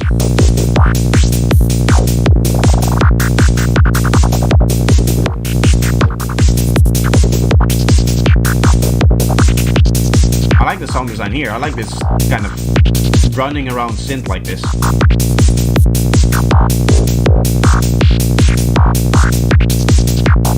Like that little rhythm thing there.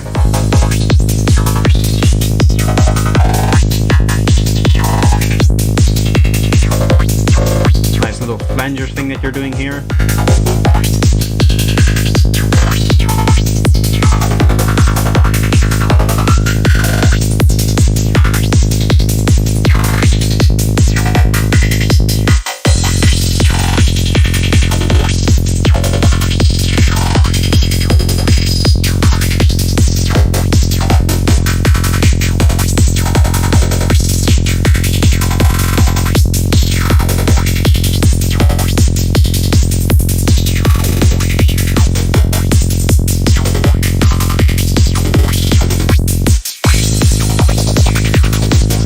I'm assuming that these are more like your jam sessions where you just lay out the synth and just jam on it for a while to see if you can get the nice parts from it, I guess.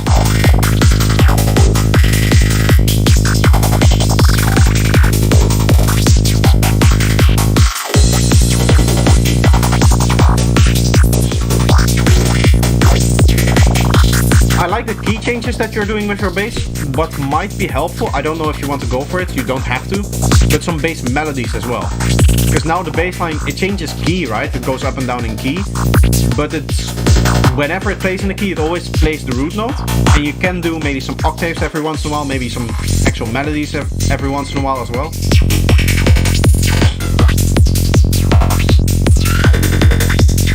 Some cool texture changes here.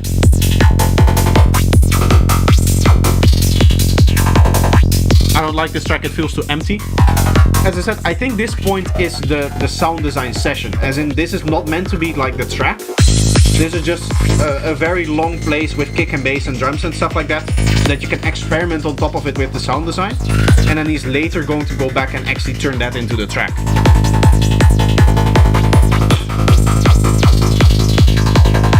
I personally don't like doing it that way, like in the same project. I do like to do sound design sessions. I recently did one and that turned into a video. Some really cool effects here, I like this. It's reversing, but it's staying in the rhythm, which is really important.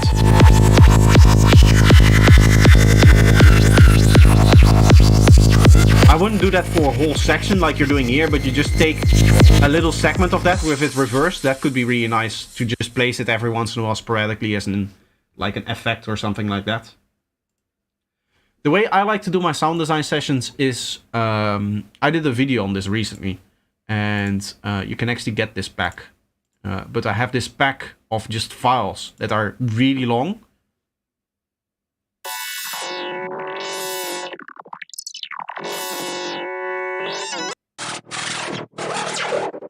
This kind of stuff.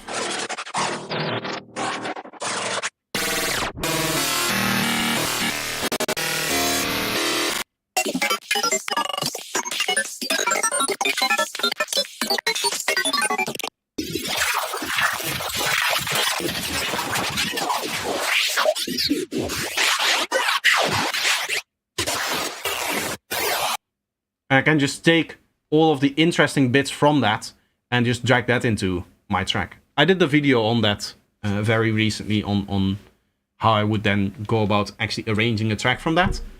The reason why I like to do it more in a different project and then importing files into a project as opposed to having the sound design session in the same project as you're writing the track is because you tend to become complacent in the sense that you tend to just leave it in, as it were.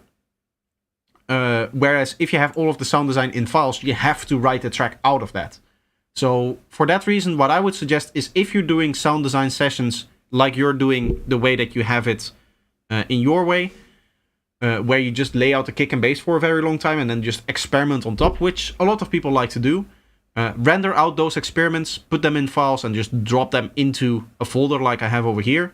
And then with, like, as I said, as you can see, this is 16. I'm planning on just writing one track with all of these sounds over here. This should be enough for like one track. And then you do another jam session and then you can write another track. If you want to work that way. It is very fun just doing the sound design, actually. I wish I could just release only the sound design part. But nobody would listen to just that. Okay, next up we have Boom Boom Bessa, better known as Subject Ultra. He has 2 tracks. Oh wait, this is the right one. The first one was exported with Sonarworks on the master. Okay. The fills are crap at the moment. We'll keep that into account. But this is just a vibe check.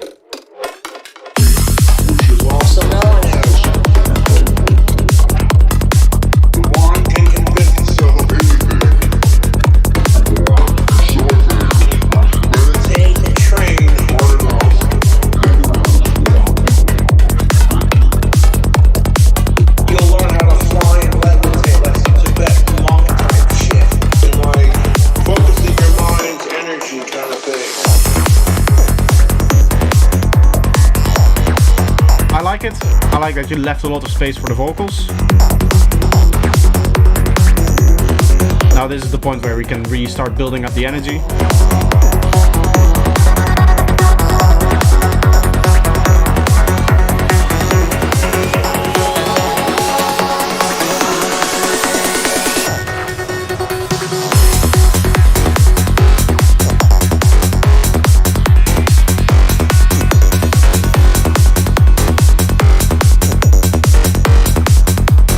I like it.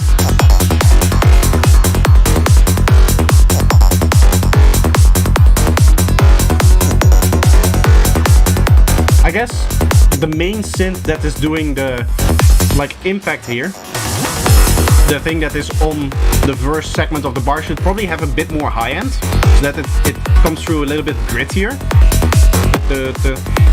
That synth over there that does that rhythm, right?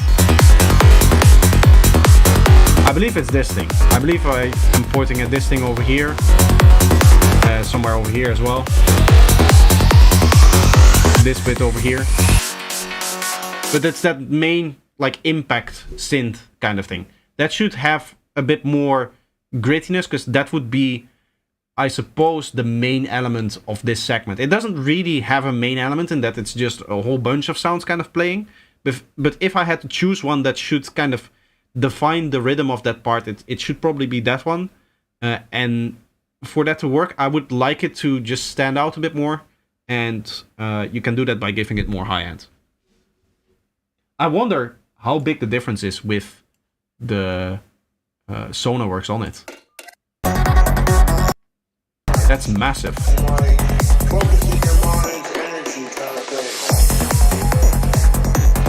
Because it does stereo processing, of course, yeah. Of course it sounds like that, because it does the left and the right speaker, it will do it differently. If you're measuring it in your room, of course. That's funny.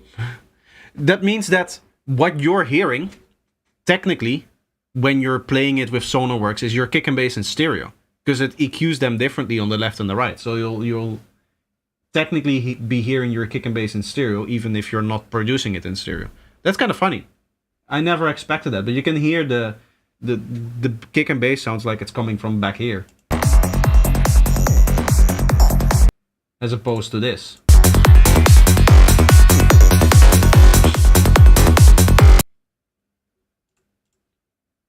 Is there no way, by the way, for something like Sonarworks? Because obviously now that I have the monitors, I should also think about getting Sonarworks. I'll do that in the new room once in September I move away from this place.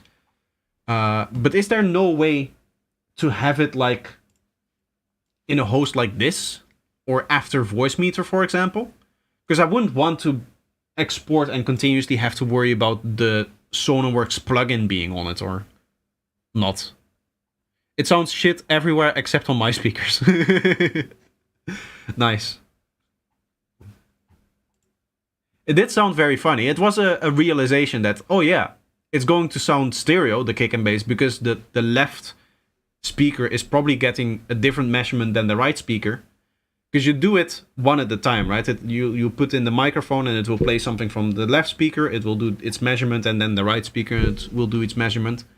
I've seen some crazy videos on it. Like the other day, the guy from White Sea, Wietse, for those that know him, he posted something with room correction, like this one over here, where you had to measure okay, so my head is over here. I would need to measure here, here, here, here, here, here, here, here, here. I guess 27 points, because it's 9 points per layer, and then you do 3 layers. So one above your head, one at your head level, like where you're actually sitting, and then one below. So it doesn't only measure your head, but also kind of around where you sit. You can have it system-wide as a driver, but it also warns you before exporting to turn it off. Okay. Yeah, it would be very annoying, especially if I'm doing something like exporting individual track files for mixing. If I come back after a night of rendering out files, because I do that overnight with the amount of tracks that my projects have. I cannot just do that during the day. It's a waste of time because you cannot really use your computer if you're doing that. So I leave the PC on overnight, and that usually takes care of just exporting one track. If I come back to the studio and I only to find that all of the stems that I just exported have Sonarworks imprinted on them, that would not be good.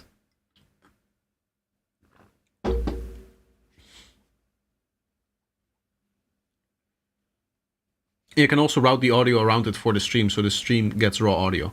The way that I have my setup, it would need to go behind my voice meter banana. So this is like an intermediary between my audio interfaces, so my Minifuse and my Pioneer DJ thing. That technically also counts as an audio interface. And Ableton comes in here, desktop audio comes in here, line input, my microphone comes in here, and then this is Zoom audio if I have a student over, if we're doing private lessons or something like that, or if I'm walking them through like a mix that I did for them, clients, stuff like that, then all of that goes through here. So what I would like is, I mean, not even here, because then it would go into the stream still. Yeah, it would need to sit behind voice meter so that only I can hear it, because this is also where I'm getting the audio from for the stream. You guys can see here, there's the microphone. This is what you guys should hear. If I see?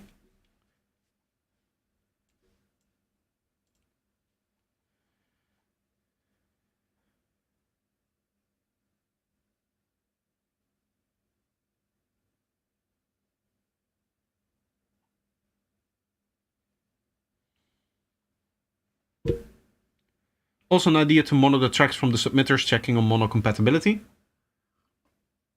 Well, I don't need to really check for mono compatibility. For one, it's not, I cannot do that. You guys don't hear this chain here. Like the analyzers and stuff like that, you guys don't hear that. Again, it has to do with the routing setup that I need to have for all of the streaming stuff to work. Essentially, the way that it works is my browser comes in here, and then it goes into this B1, which simultaneously sends it to you guys, to OBS, which is this program over here. This is the stream, right? It sends it to OBS, and then separately it sends it to Ableton, which gets it in here. So I cannot let you guys hear, for example, if I have this utility that I have over here, if I set this to mono, I cannot let you guys hear this mono version over here. You guys will still hear the stereo version of it. And also I, by the way. If I press this to mono, it doesn't do anything for my audio as well, because here, again, it takes the input and it just sends it to my speaker. It sends it to the track that Ableton gets it from. It sends it to the track that OBS gets its audio from. So the only point where things kind of come together is in here. So there's not really an easy way for me to just check mono compatibility. That being said though, I can point out mono issues, any compatibility issues that you might have with mono, without technically like checking it into mono, by just looking at this analyzer over here. I can send you my setup. When you got Sonarworks, you have to use an external audio effect in Ableton to send the audio to the stream before it goes out on the Ableton master. Aha. Yeah. So yeah, that would, I don't think that then would work for me, because as I said, the audio routing for me isn't handled by Ableton. Like, for example, my microphone never goes into Ableton. So it's all handled by this external mixer thing. Essentially what I would need is for Sonarworks to show up as a speaker option, as like a driver option that I can just send it to, kind of like how I send it to the Minifuse. And then what I would be able to do is I would, with the mutes here, be able to toggle between the normal speakers over here, my DJ setup for when I'm DJing, and then, for example, this one would be Sonarworks. I would send it to Sonarworks, which then would send it to my Minifuse for me. Shared one more track? Nice. We have some other tracks before that, I think. Currently we are here with Phil Lil. I do quickly want to check if there's no patrons. So everybody's still in the queue. But yeah, Phil Lil with funk included. This one does have funk in there. Nice. I believe we've heard this before on the feedback streams as well.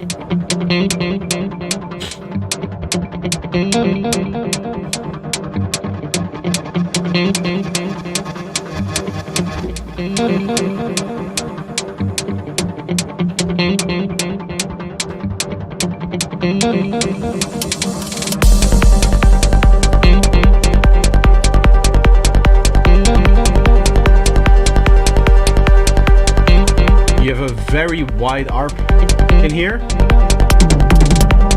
Maybe a little bit too wide. Kick and bass looks nice.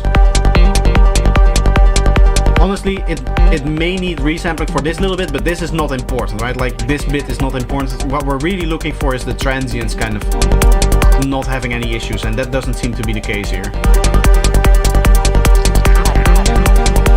For the arp that is playing now, I would have it come in over here as opposed to at the start of that intro bit. So now, as you're doing right here, you can just like rise up to a point here.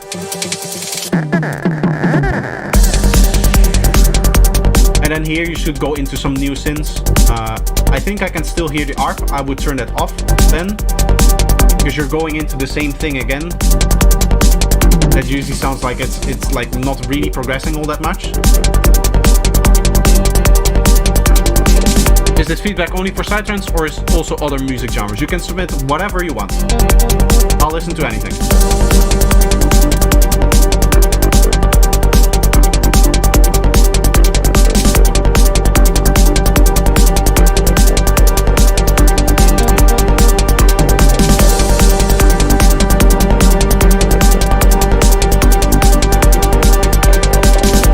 Now you're starting to hear the same problem that we've heard in a few other tracks, where because you're adding more sounds without taking away sounds, you get that compounding volume in that you're trying that to have every element that you're adding to the track be heard.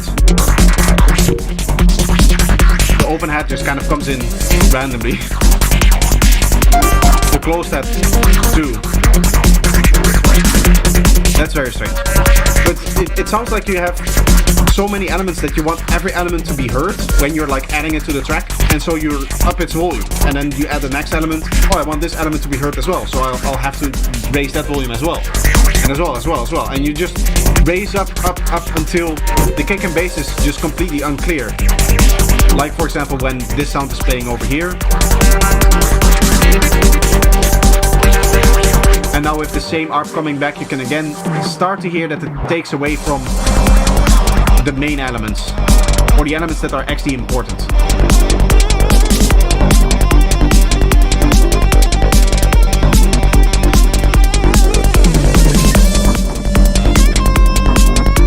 This is nice, I like the guitar.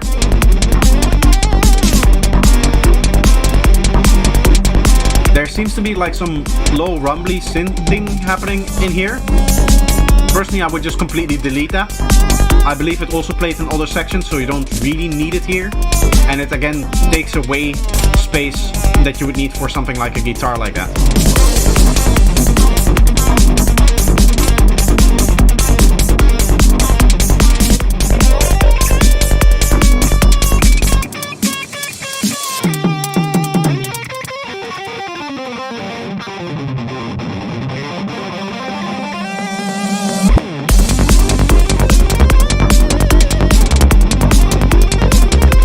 Again, talking about sections, at this point what I would do is, I mean, the guitar is still very cool,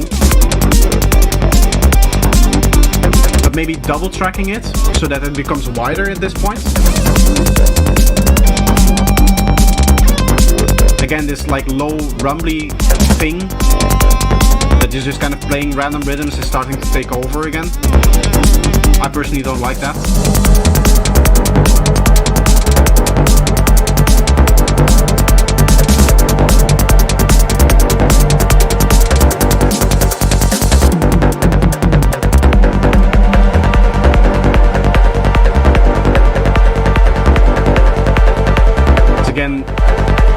taking away from the kick and bass. There's this big atmosphere in here, which takes away a lot from the kick and bass. Stefan, you're going to hit the couch. See you, man. Thank you for stopping by the stream.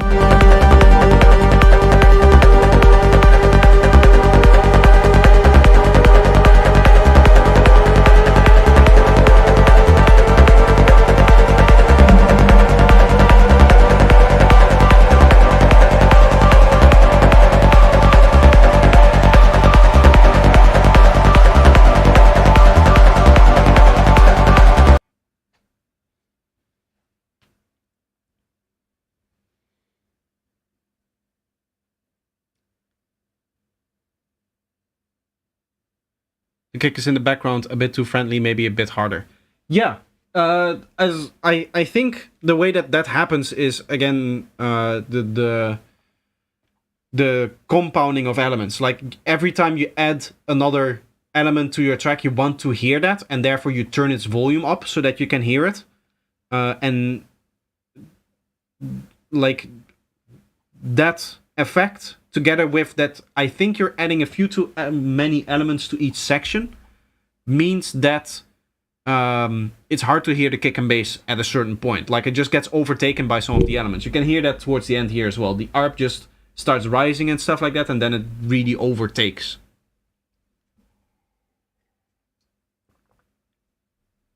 And I've made sidetrends, but I think the kick needs more mids and highs. Personally, I don't know.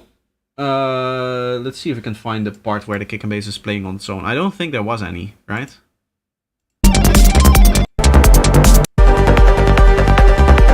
Like, it's hard to hear if the elements on top are not really mixed in properly. If it might be the case that if you turn the volume down for the synths to an appropriate level, that yeah, it would be lacking those elements. But it might also be that those particular elements are masking that the higher and the mid frequencies of the kick, so that it's harder to hear them.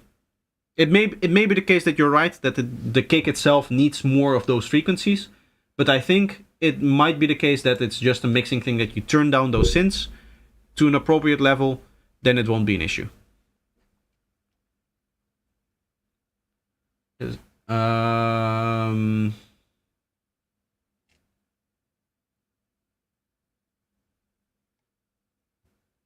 Okay, sorry, there was a post here reacting to something else, but we are over here with Demma, who is going to...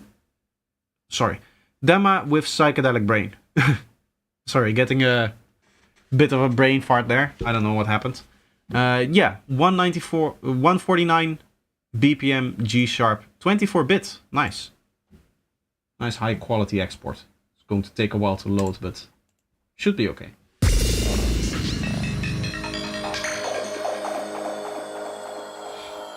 Some people go to parties for all different types of reason. They might want to go there to pick up a girl, or they might want to go there and have a fight, or they might want to go there and look. But how do you get bliss? How do you get contentment? How do you get joy? How do you share that joy, forgetting yourself and waiting for the next party?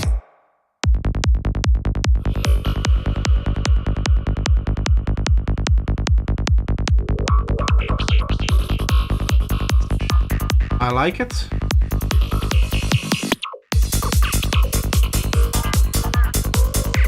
A little bit of a crash there when the energy becomes high would be nice.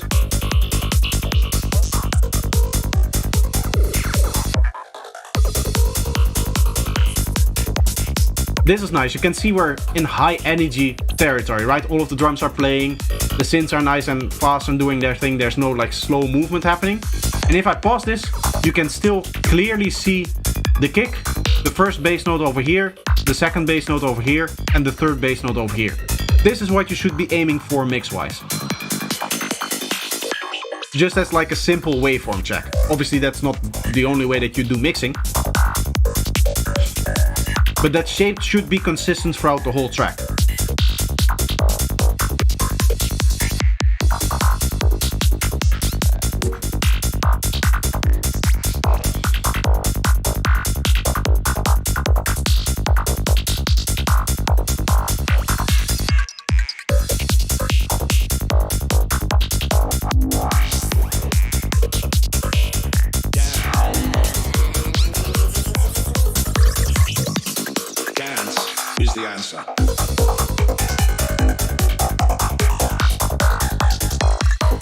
Nice little space there for the vocals.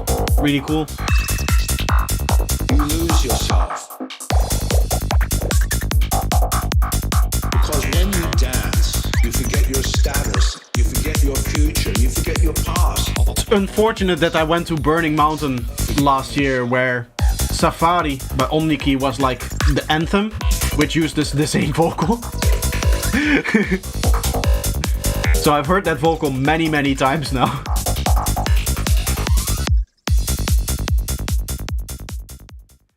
But that being said, you don't be discouraged by that. You should still use the vocal. It's just that for me, the vocal has a very specific track that I associate it with. And it's strange to hear it in a different track. That being said, this was very well done. Like, I don't know if this is like a final mix, but it sounds very close to it. In terms of all of the balancing of the elements. Some people just produce like that, in that they naturally produce to a mix that is final. I would say that I'm close to that. Like if we look at the waveform here, just as like a simple waveform check. Again, you can see those individual segments of kick and bass, and you can see that in the high energy parts, where all of the synths are playing stuff like this. It's not a lot louder than over here, which is just kick and bass and a few one-shots. Sorry, I'm getting some hiccups. Or, for example, here, where it's, I think, just kick and bass and, like, one pluck.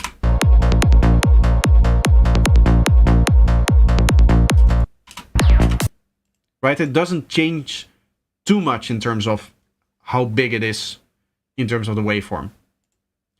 But I would probably still need to do some balancing work and stuff like that. I think you're closer to a final mix than I am in this track over here.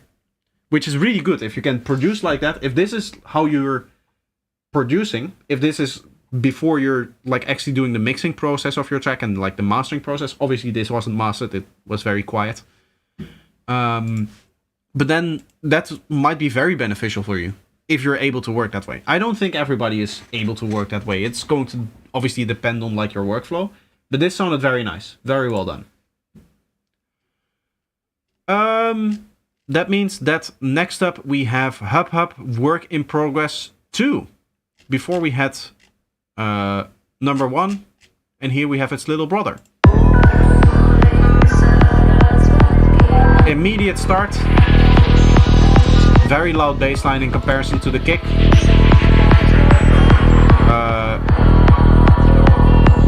Kicks should also, or the bass line should also fade out before the kick.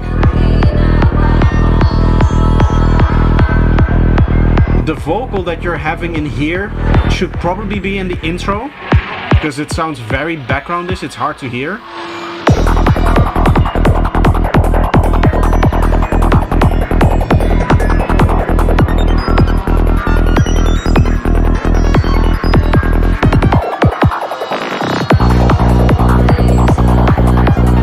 Wait, this is not a sliding bass. Okay. Honestly, I thought this was a sliding bass line. As you can see, it just looks like one bass note, right? But it's actually not, I think. Listening to this now, it sounds like it's doing like melodies and stuff like that.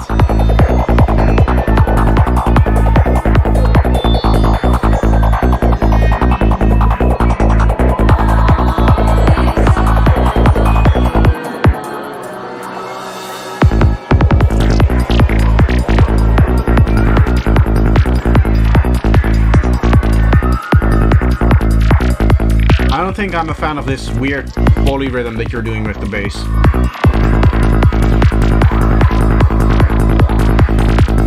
And then it just randomly goes into rolling basses.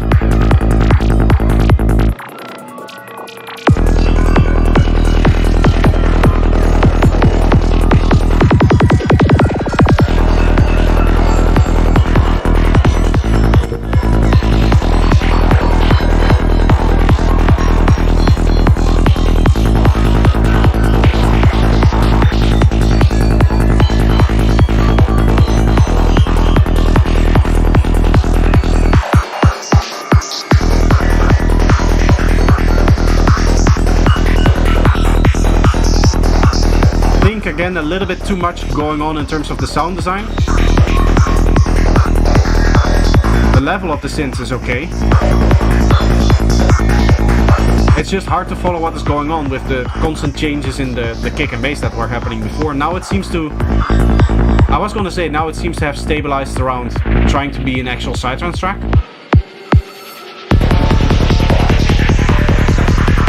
But then we have this kind of stuff happening.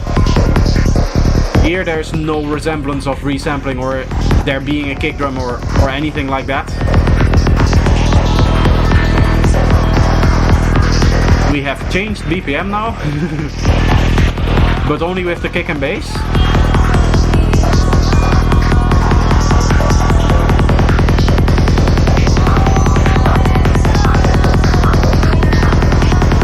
I don't know what's happening.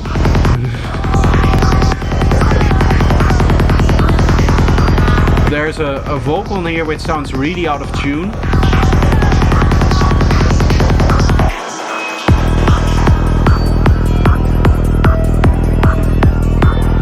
Now we're again back to the sliding.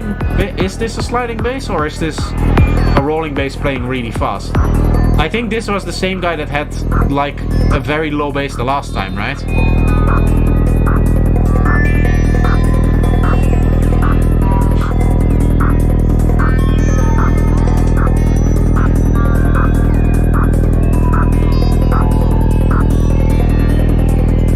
Bass is too weird, can't groove. Yes, I agree. It's really hard to dance to this track, the way it is right now.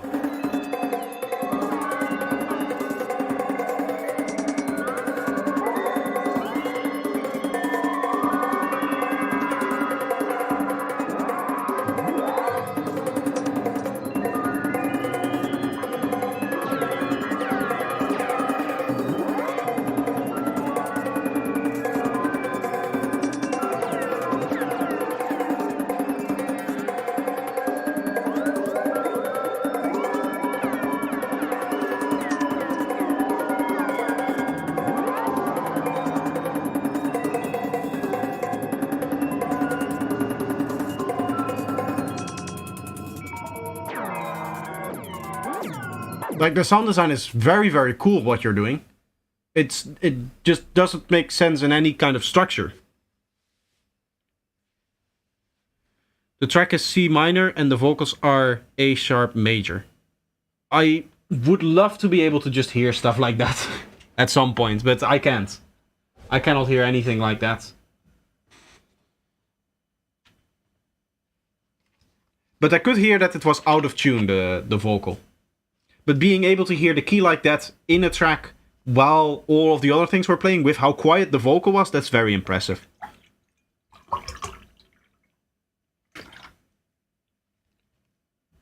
Maybe the camera picked that up, but the drink that I was pouring just kind of jumped out and landed on my t-shirt.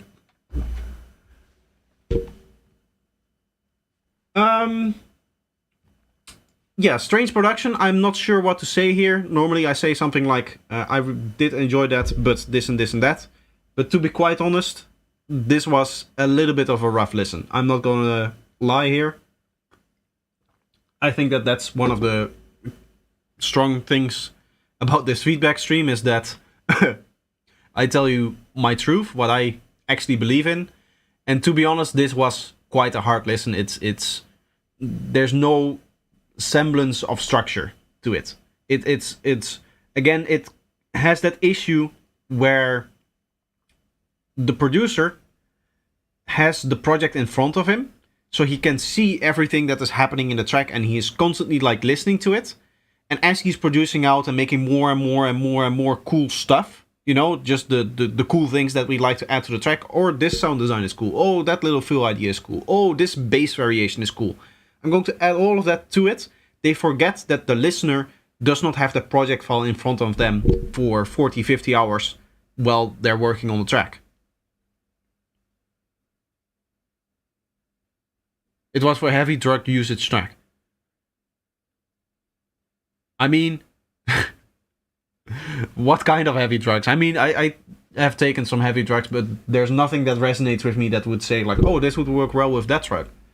I think if you're on acid, this would just make you very scared. To be honest, any psychedelic would make you very scared listening to this, I think.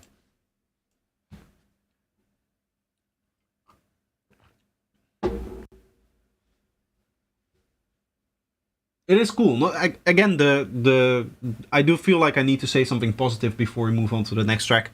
The sound design was really cool. The sound design that you're doing is very nice. It's a little bit on the extreme side, but that's artistically.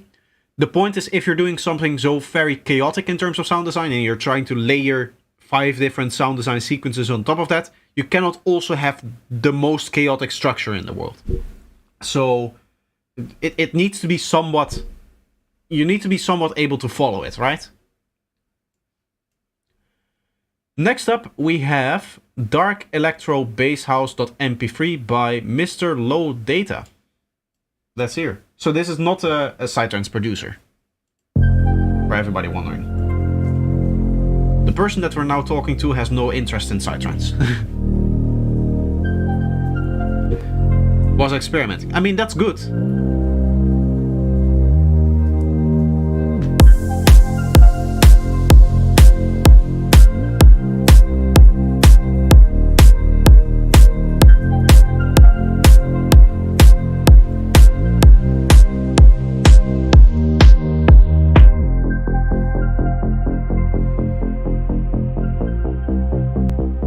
I like how you're keeping the glide effect by just having like a transition note.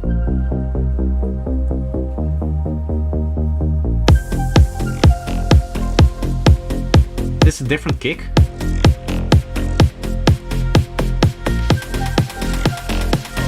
Not sure if I'm a fan of that kick drum there.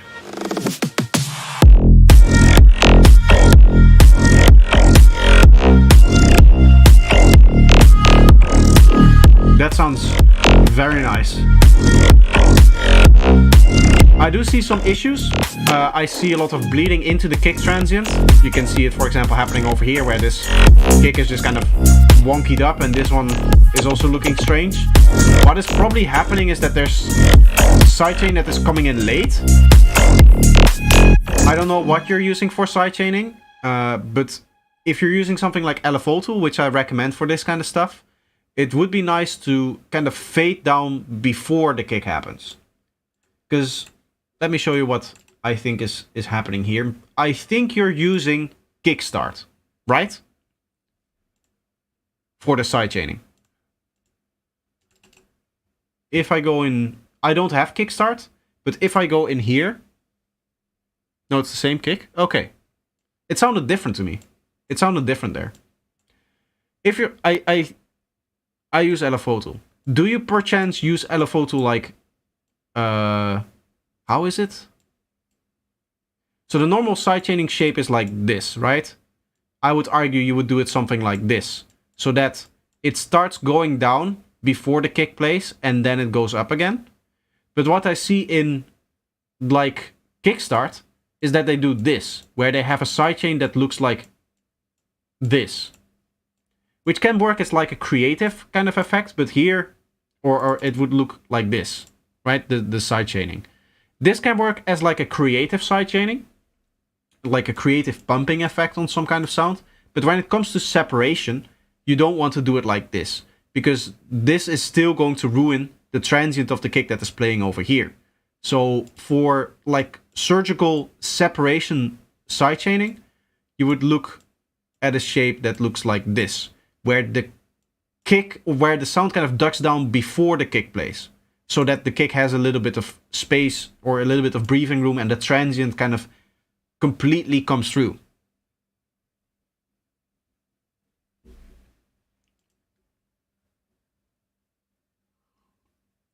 To be honest, that is my main criticism here. It's a little bit shorter, so there's not a lot to talk about. Maybe there's one more thing. Let me check. It's a short one, so we can play it again. From like the intro, I guess, here.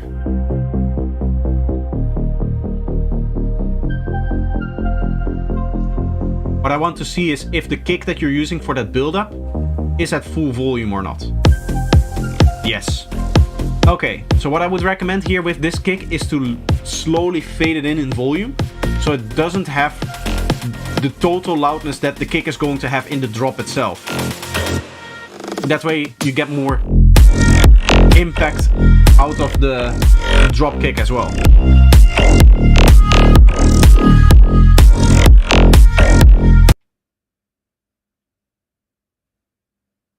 That can happen as well if you use compression after the sidechaining.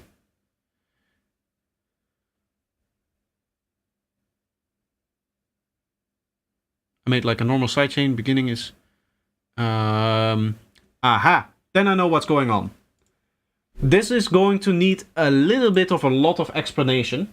But there is this thing called phase shift that happens when you have something like an EQ or something. So, how can I test this best? Like this. Let me get a MIDI clip, and I'm going to make 2 points here. This is going to simulate very extreme, like, scenario sidechain. You wouldn't ever sidechain like this, but this is technically the most, like, sidechain, I guess, because on the part of the kick, it is completely silent, and on the part of the non-kick, it is completely, like, full volume loud. Let's put that on a saw wave, so I can show you what's happening. We'll quickly get ourselves a serum, and we'll just play like a low note for the test here. Go like F sharp, something like this. This should be,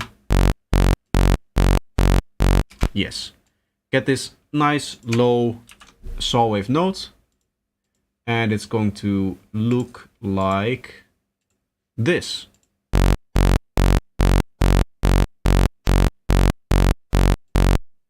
Right? Because that's how we set up the sidechain. We want you to play in here, and we want you to stop in here. Right?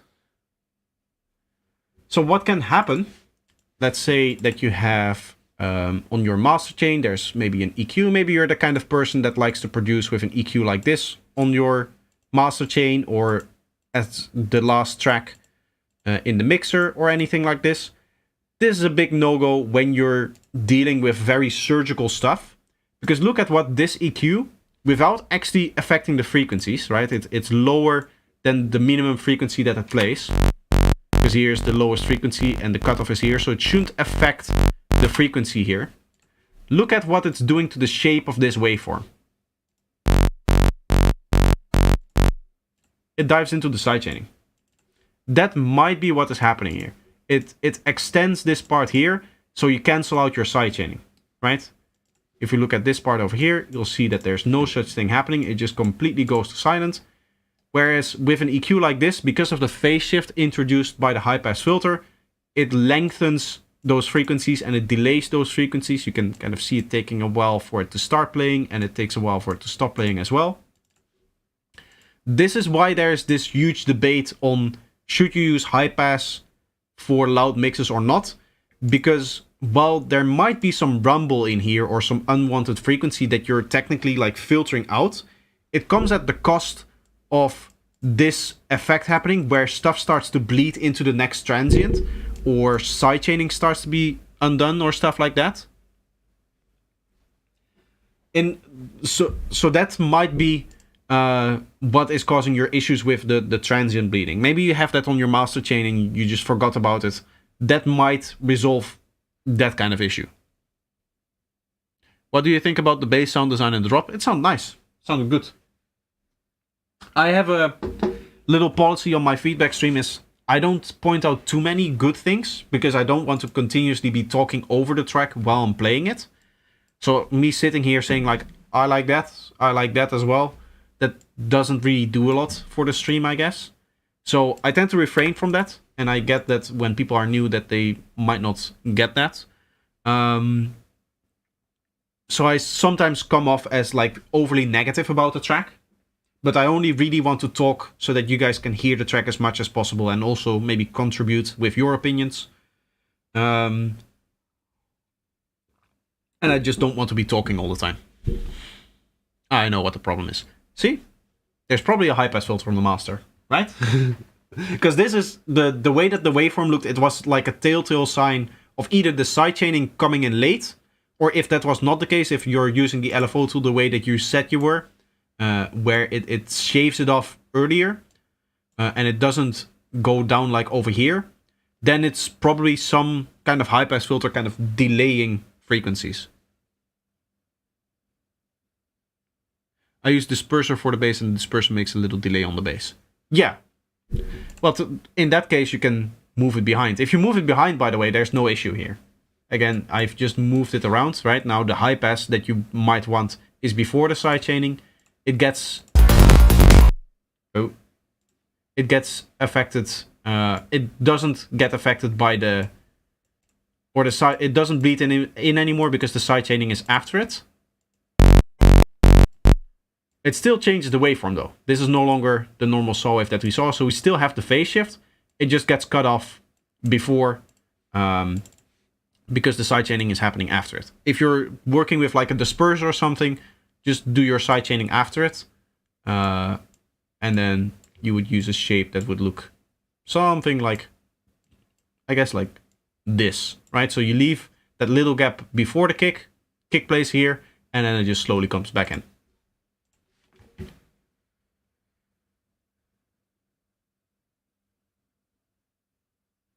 I use FL. I don't know, did I put the LFO after or before the disperser? Unfortunately, from here, I cannot look at your project. I cannot tell from here. I mean, if you have an image of the chain, you can drop that in here. In the stream discussion bit. Then I can take a look at it for you.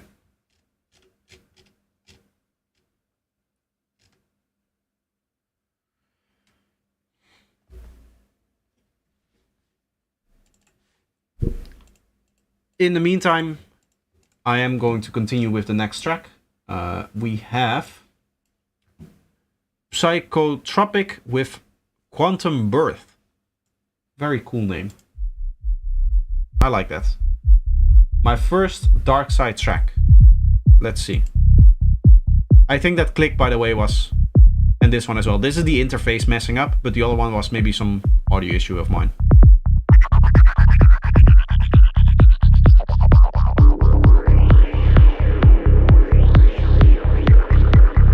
Very slow BPM for Dark Side. Usually it's a little bit faster.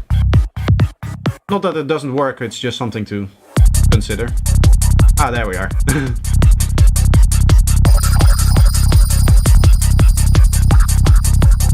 This sounds really cool. I like it. Nice clean transient over here. You can see the bass stopping before that. Love to see that.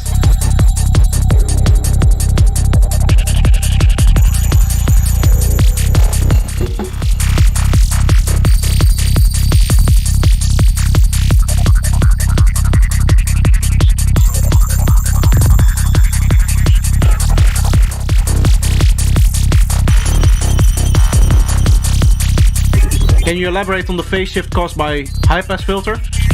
I have a 3-hour kick and bass tutorial on my channel. About an hour of that should be just in regards to that. On all of the issues that it causes and stuff like that. There's not much more to debate than other than like a high-pass causes phase shift. That's just what it does.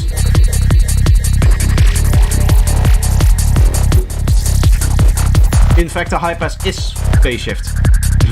Technically.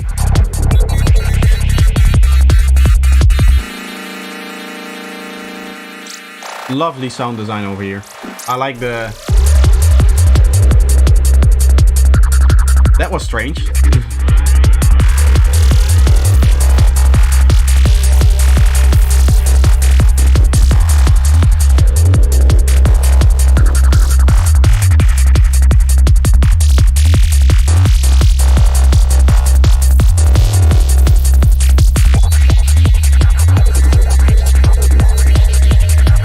Is it me, or is there like a mid-range bass layer on top of it? And is it just like a sub-bass doing the normal pitch? Because it seems like there's like one spike over here that could be like your typical psytrance bassline spike thingy. But the main bass is clearly just like a sliding bass moving up and down and stuff like that. What I'm lacking in this track is some fills. Right now it just feels like it continues on and on.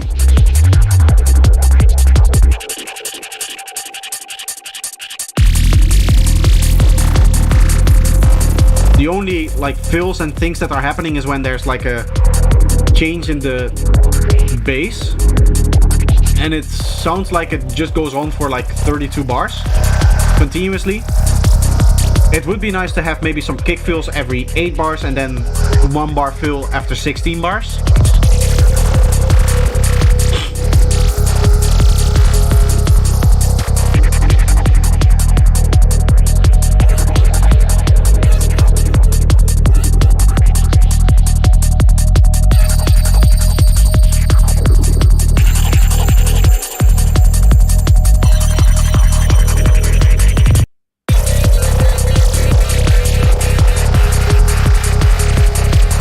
I don't know what that was. That pause. I hope it wasn't like a part of the track. Maybe it was my internet doing some wonky stuff.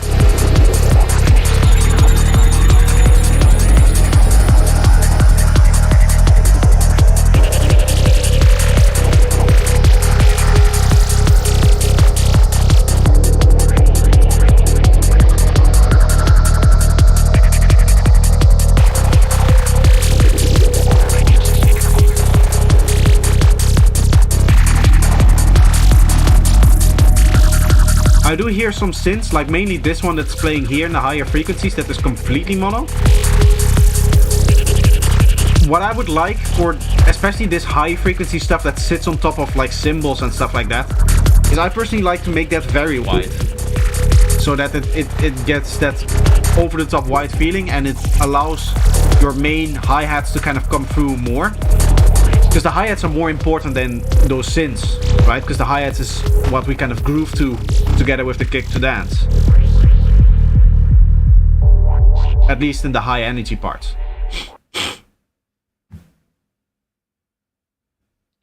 Overall though, very, very cool track. I like it. Somebody did say, yeah, to elaborate on the phase shift. As I said, there isn't much more for me to say about it. The ultimate guide to kick and bass for psytrance explains everything you need to know about creating kick and bass for psytrance. Like it builds up to the patch that we discussed before, to this patch over here. At the end of the tutorial, this is the patch. This is the kind of patch that you're able to make, where you don't even have to worry about phase alignment. You don't even have to worry about resampling this bassline. Like I can leave this in MIDI without having to resample, as long as I don't process it without any like high pass or any filter of any kind. Because it's not just high pass filters, by the way. It's any form of filter or EQ. I opened up the non-multiband one, but I wanted to do the multiband one. So we like to use multiband stuff, right? The popular one is M transient MB. And you can just say, okay, I want 4 bands. And then people just listen to where the bands themselves, without any actual processing, gives us the best sound. Because we're aiming for that phase shift normally in psytrance processing. As long as I don't do that on this bass note, which I can because that phase shift is already included in the wavetable that I'm using, I won't have to worry about resampling this bassline. Because I am not using any processing after it, there's not going to be any phase shifts that causes me issues. But any filter is going to cause phase shift. Technically, even this filter here, although the phase shift is so minimal that you won't see it, but even a bell or a notch like this, any filter causes phase shift. I cannot explain it as well as Dan does. I think everybody knows Dan Worrell. He's the GOAT of explaining music production stuff. He explains very, very well. And he has a few videos on it as well. The main interesting one, I guess, is this one here. EQ doesn't cause phase shift. Phase shift causes EQ. Right, the title is kind of finished in the thumbnail there. But he also has like a follow-up thing where he discusses it more. But the basic premise is explained in this video over here. That the way that EQs are implemented is through phase shift. It's not like phase shift is a cause of EQ. It is literally how the EQ works. By shifting the phase around, you can manipulate different chains and stuff like that, and eventually get to an EQ shape just by the phase shift on different chains and how they sum together. So those two videos, I would recommend you watch those if you want a little bit more detail on like the technical stuff behind it, but you don't necessarily need to know that technical stuff. It's just better for, I guess, intuition on this kind of topic. I quickly want to take another break. We have a few more tracks for me to listen to. 1, 2, 3 after this. You guys, of course, can still submit. The queue is still open. And I will continue streaming. I just want to take another break because I've almost finished my bottle of drinks that I had. So that means that I need to go to the toilet now. Here, I'll put, I guess, this track here. This one is going to not come out very soon, but you guys will hear it very soon in a mix that I did. The first DJ set that I did. Which should be on that clips, hopefully within the week. So you guys can get familiar with this track as well. And then, once I get back, we'll continue with those last 3 tracks and any other stuff that you guys might submit. Can you hear that my nose over the last half hour has slowly closed up? I can hear it in my voice. I can hear myself talking differently in my head. It would be funny to compare this stream with all my other streams to see if the voice actually changes.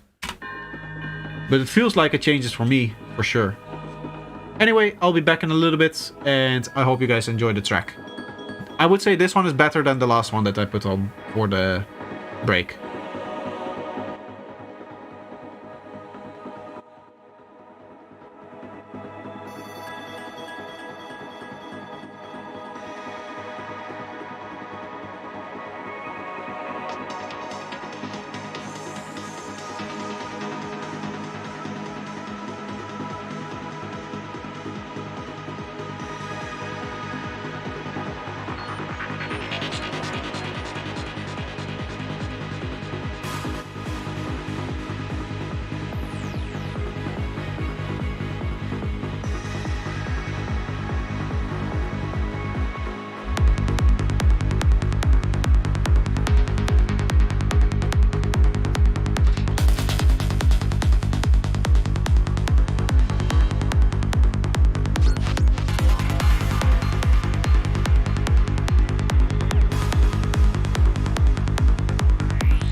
you would fulfill all your wishes, every kind of pleasure you could conceive. Then you would get more and more adventurous, and you would make further and further out gambles as to what you would dream. So in this idea then, everybody is fundamentally the ultimate reality.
You're not the only one, Mindbee.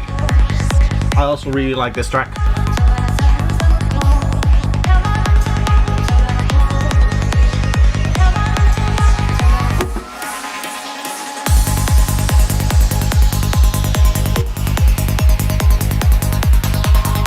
Makina, yes.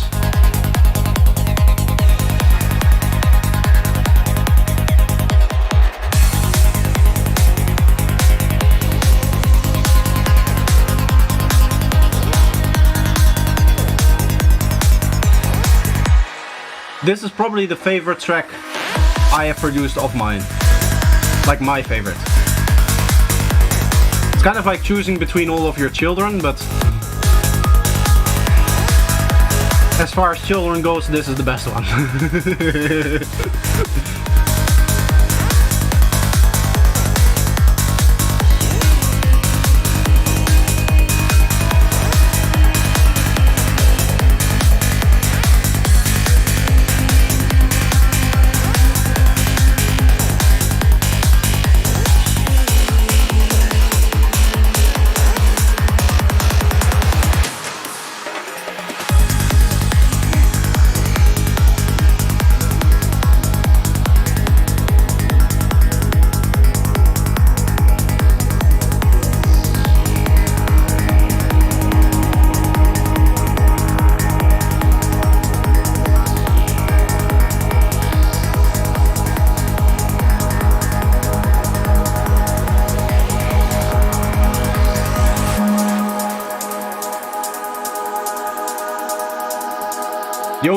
The only issue that the track has at its current state is that when I exported this version, one of the vocals, like the vocal pad that you hear right now, was on the wrong track. I accidentally like moved it up a track or moved it down a track, I don't remember.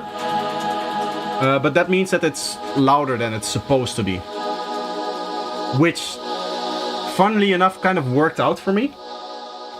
In the way that I used it in the first DJ set that I did, because I actually used it to transition into a different track with the vocal.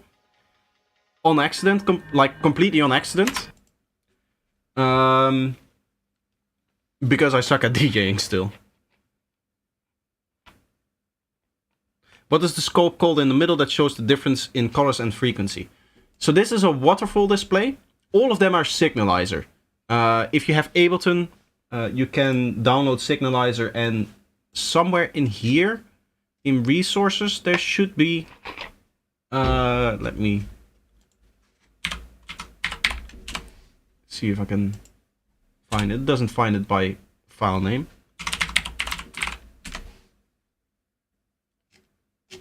I believe I posted it in here, no?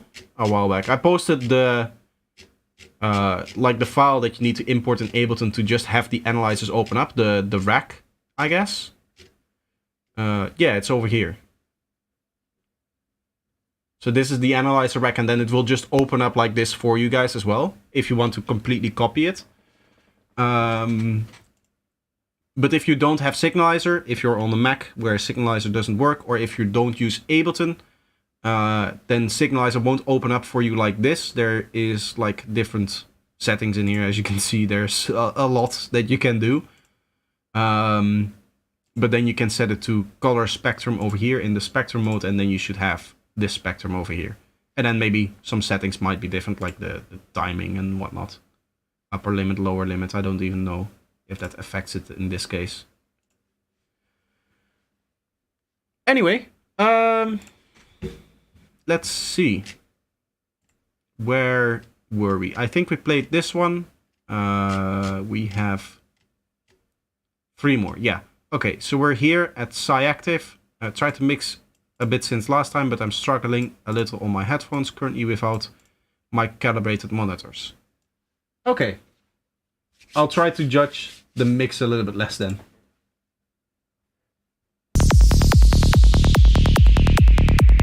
Nice strong kick and bass. I like it. Looks very clean.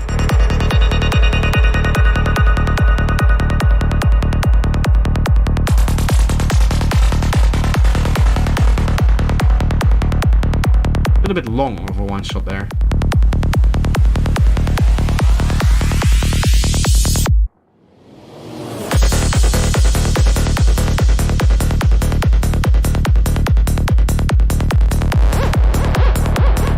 I think what's happening is that you have some delays on your one-shots, like the one-shot plays once and then the delay repeats the one-shot exactly without filtering out any of the frequencies.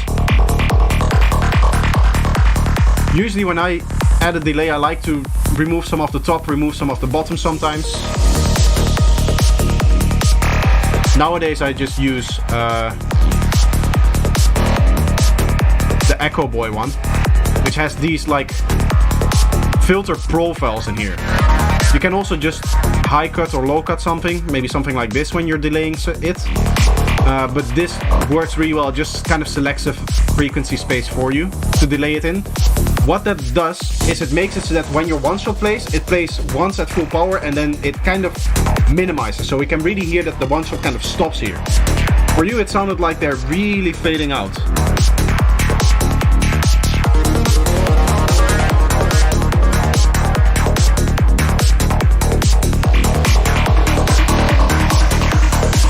Sound design wise though, this track is very, very good.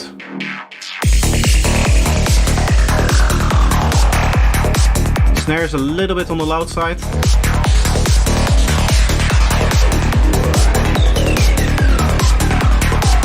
Yeah, you have a few synths that are a little bit loud as well.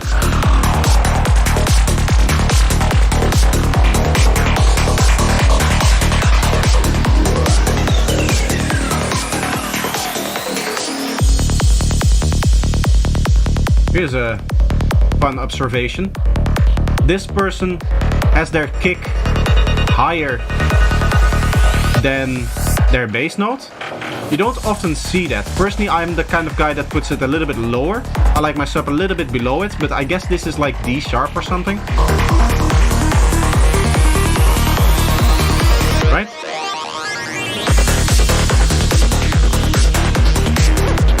This would be this one over here. Yeah, D sharp. Yeah, then it makes sense that the kick would be a little bit higher, because if it goes lower, it goes into the frequencies that no system can reproduce.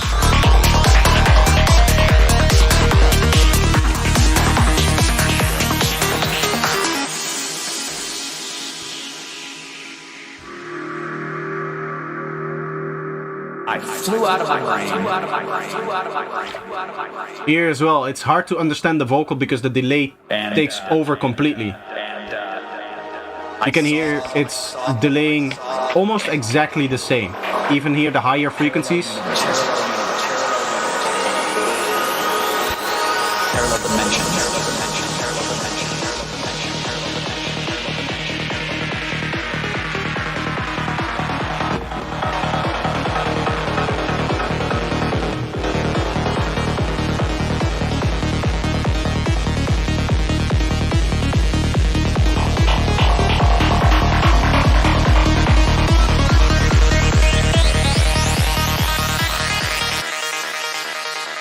was almost like I could see wedges of reality. I do like that you're using multiple delays here on that vocal. I believe. I think there were 2 delays on there. Like one on bar long and the other dotted 8, I think. Here again, you can hear like what it does. I would have the delay only kind of take that lower part here. It's going to depend on the source sound, of course.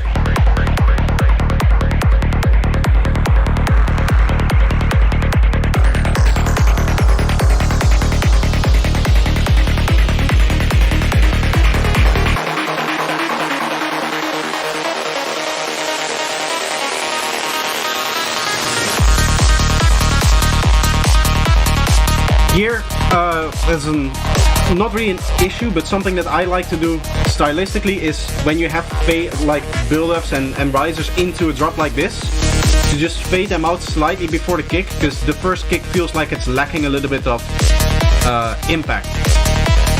You'll often have the same thing with reverse kicks, because it doesn't have the impact anymore. Then it just becomes like a sweep, right? You can imagine. This is the kick that I'm kind of going down. If you have a reverse kick, it just kind of goes into it and then down again. I also like to make it so that the reverse kick kind of goes in here up until this point, and then you have the impact of the actual kick. So it's not the whole kick. I like basically remove the transient of the kick when I do reverse kicks. And I do the same kind of thing with my risers and stuff like that, so that it just for a very short amount of time goes lower and then the kick starts to play.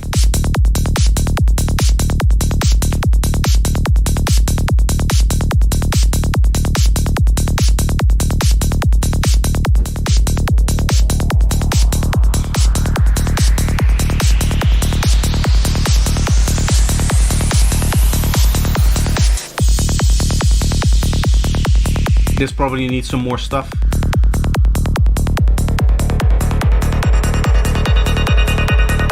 I feel like this chord thing, I've heard that somewhere else. Is that like a sample or something? I feel like I heard that in a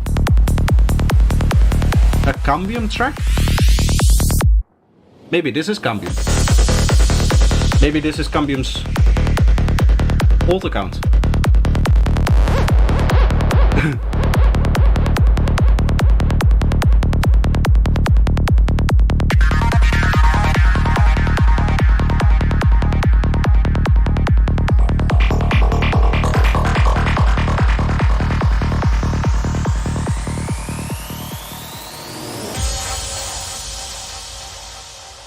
Really good. It is, I use way too many samples in this one. It's funny, sometimes you hear a sound that you've already heard in a different track and then it's like, hey, wait a second. I might be able to find the track where I heard it from the other time. Not that it matters too much, it's just kind of funny to hear those things. Overall though, great track. Towards the end, you're missing a few elements here. It's starting to lack a little bit, but I'm assuming that this is still in production, seeing as it also does not yet have an intro. And then there's just some detail things to do. Overall, I would say like few things mix-wise that I could pick out, right? The snare was a little bit too loud. I think I said that in the beginning as well. But overall, sounds very nice. Let's see. We have still 2 more tracks. Next up, we have Larry Shatter. Is that the same guy from before? Yeah, okay. Dirty Prog Sound Test 1. A dirty progressive sidetrack that I'm working on right now. I wonder what he means with dirty. Aha. Very affected kick and bass. Very wonky bass line here. Not in a bad way, but it's wonky. I like it. It's just different. It is very loud. You can see I think it's clipping every oscillation with the kick here.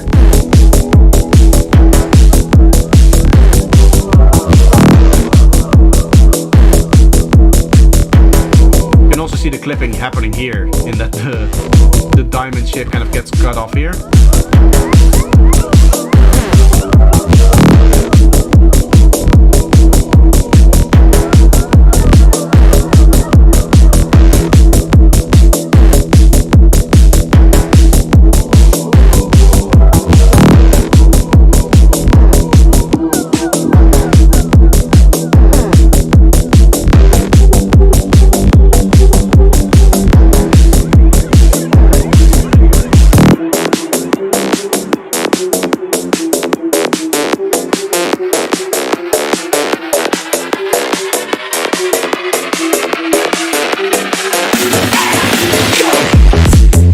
That's way too loud.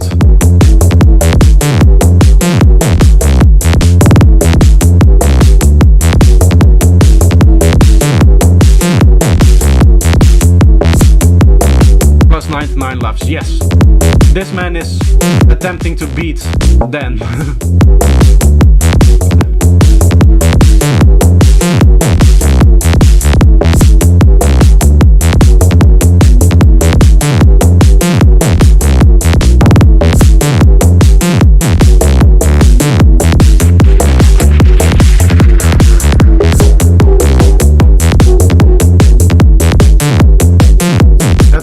There, it felt like it kind of took me out of the rhythm of the dancing.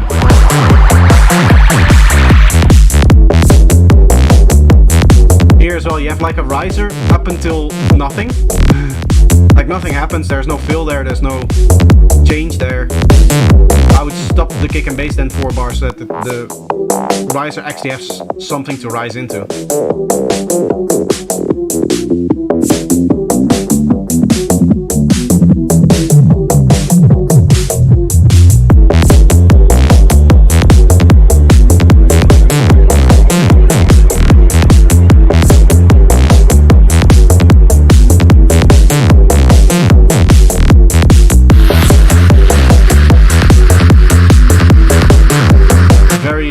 Sound over here.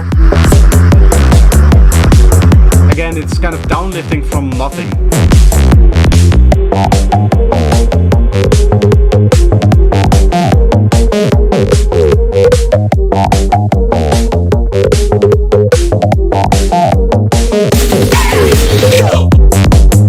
That's way too loud again. It's also, there's like no build up to it. Right, it's this really strong kind of thing that just kind of happens out of nowhere.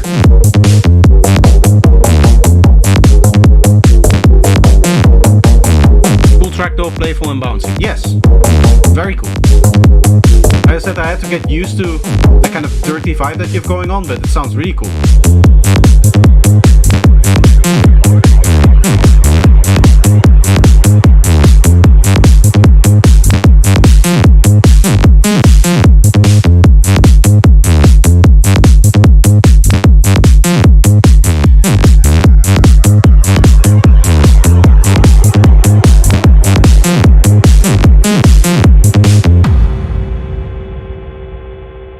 It's a cool idea.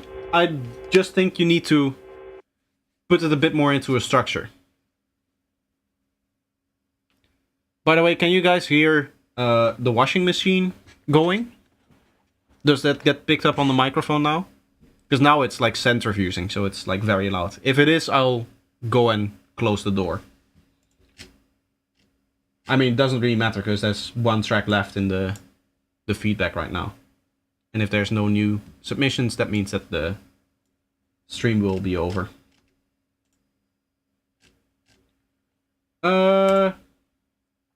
Anyway, we'll move on to the next track. This is a, I guess, collaboration between Hub and Sai Klept Shakti Mukti. I'm sorry.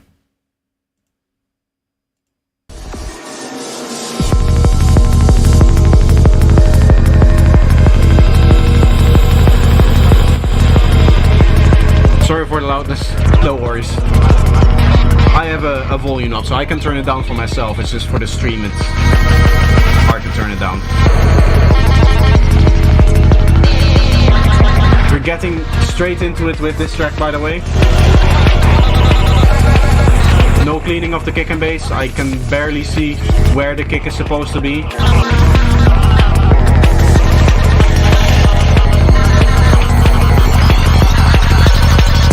This is, to be honest, this is, even like sound design wise, it's a little bit of a mess here.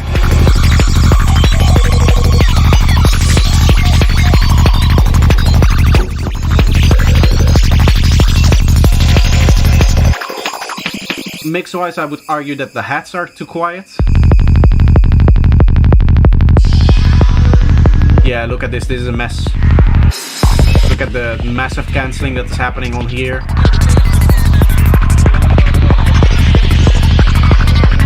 It was actually resampled now that I look here, these parts, but the cancelling on this bass note is strange.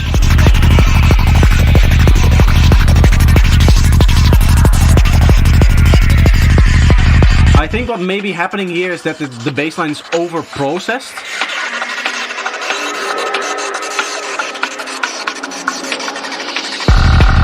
Not so much an issue of resampling, but more of the processing. Right? You can see it's like a sub-bass wash here. There's not really a sub-bass frequency happening, and that's because the phase shift has just kind of completely torn up any resemblance of the fundamental frequency here.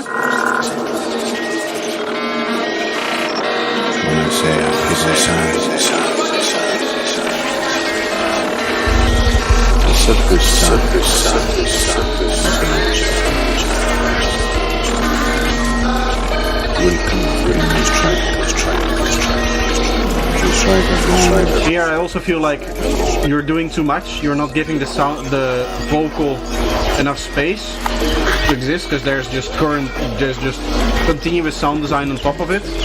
Right, all of this high frequency stuff and stuff like that. If you want that, I would filter that in under the vocal, so that the vocal can kind of talk on top of that.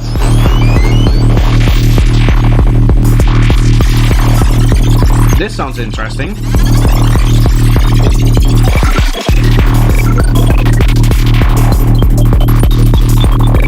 I think here the bass is a little bit too loud. I also think it's bleeding into the kick, which I assume is this thing over here, because it looks like this is like a pitching down sine wave here.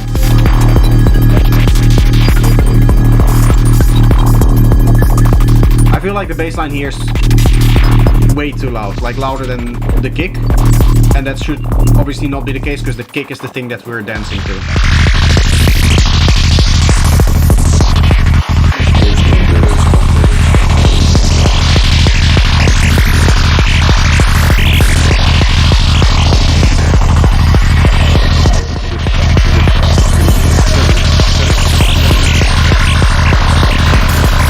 3 a.m. tune, I would say 6 a.m.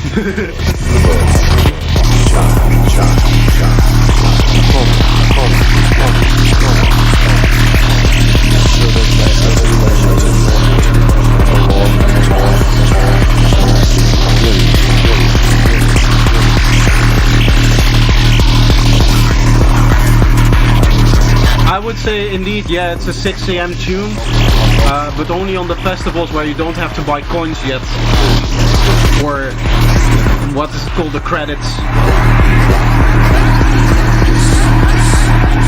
You wouldn't get away with this kind of music on Burning Mountain, the place where I'm going. It is really cool. I like it. I like the sound design. I like what you're going on. I do think it's a little bit messy with the kick and bass in regards to that. And the other thing is, I feel like, again, you're just trying to do a little bit too much in terms of the sound design on top of it. This is how you know the party is over. No, this is how you know that the next day of the party is beginning. This is the kind of music that you would hear when the sun is coming up, indeed. Yeah. I think that's it. I think there's no more tracks for me to listen to. Right? Still nothing. So I'll close it here. And I think I'll wrap it up for today. We listened to a lot of music today. Nice to see some more people coming back. The last few feedback streams were a bit strange in that over the last year, I always had, like almost every Sunday I had the feedback stream. I would always have stuff to listen to for like the first hour. And then the last few weeks, it was the first time where not enough people were submitting in the first hour for me to continuously like listen to music. But this time that was not the case, so that's nice. I like that. I like it when the flow is just nice and I can just continue into next track, and just continuously listening to music. I'm not very good at filling up the silence, and you guys are not great to talk to. No, just kidding, of course. You guys are amazing. Thank you. I hope you guys enjoyed the stream. I hope you guys enjoyed all of the feedback, that it's useful. And I hope to see you guys in the next stream as well. Which, as I said, next week I'm trying to see if I can set up a stream where I mix that track that I played in the first break.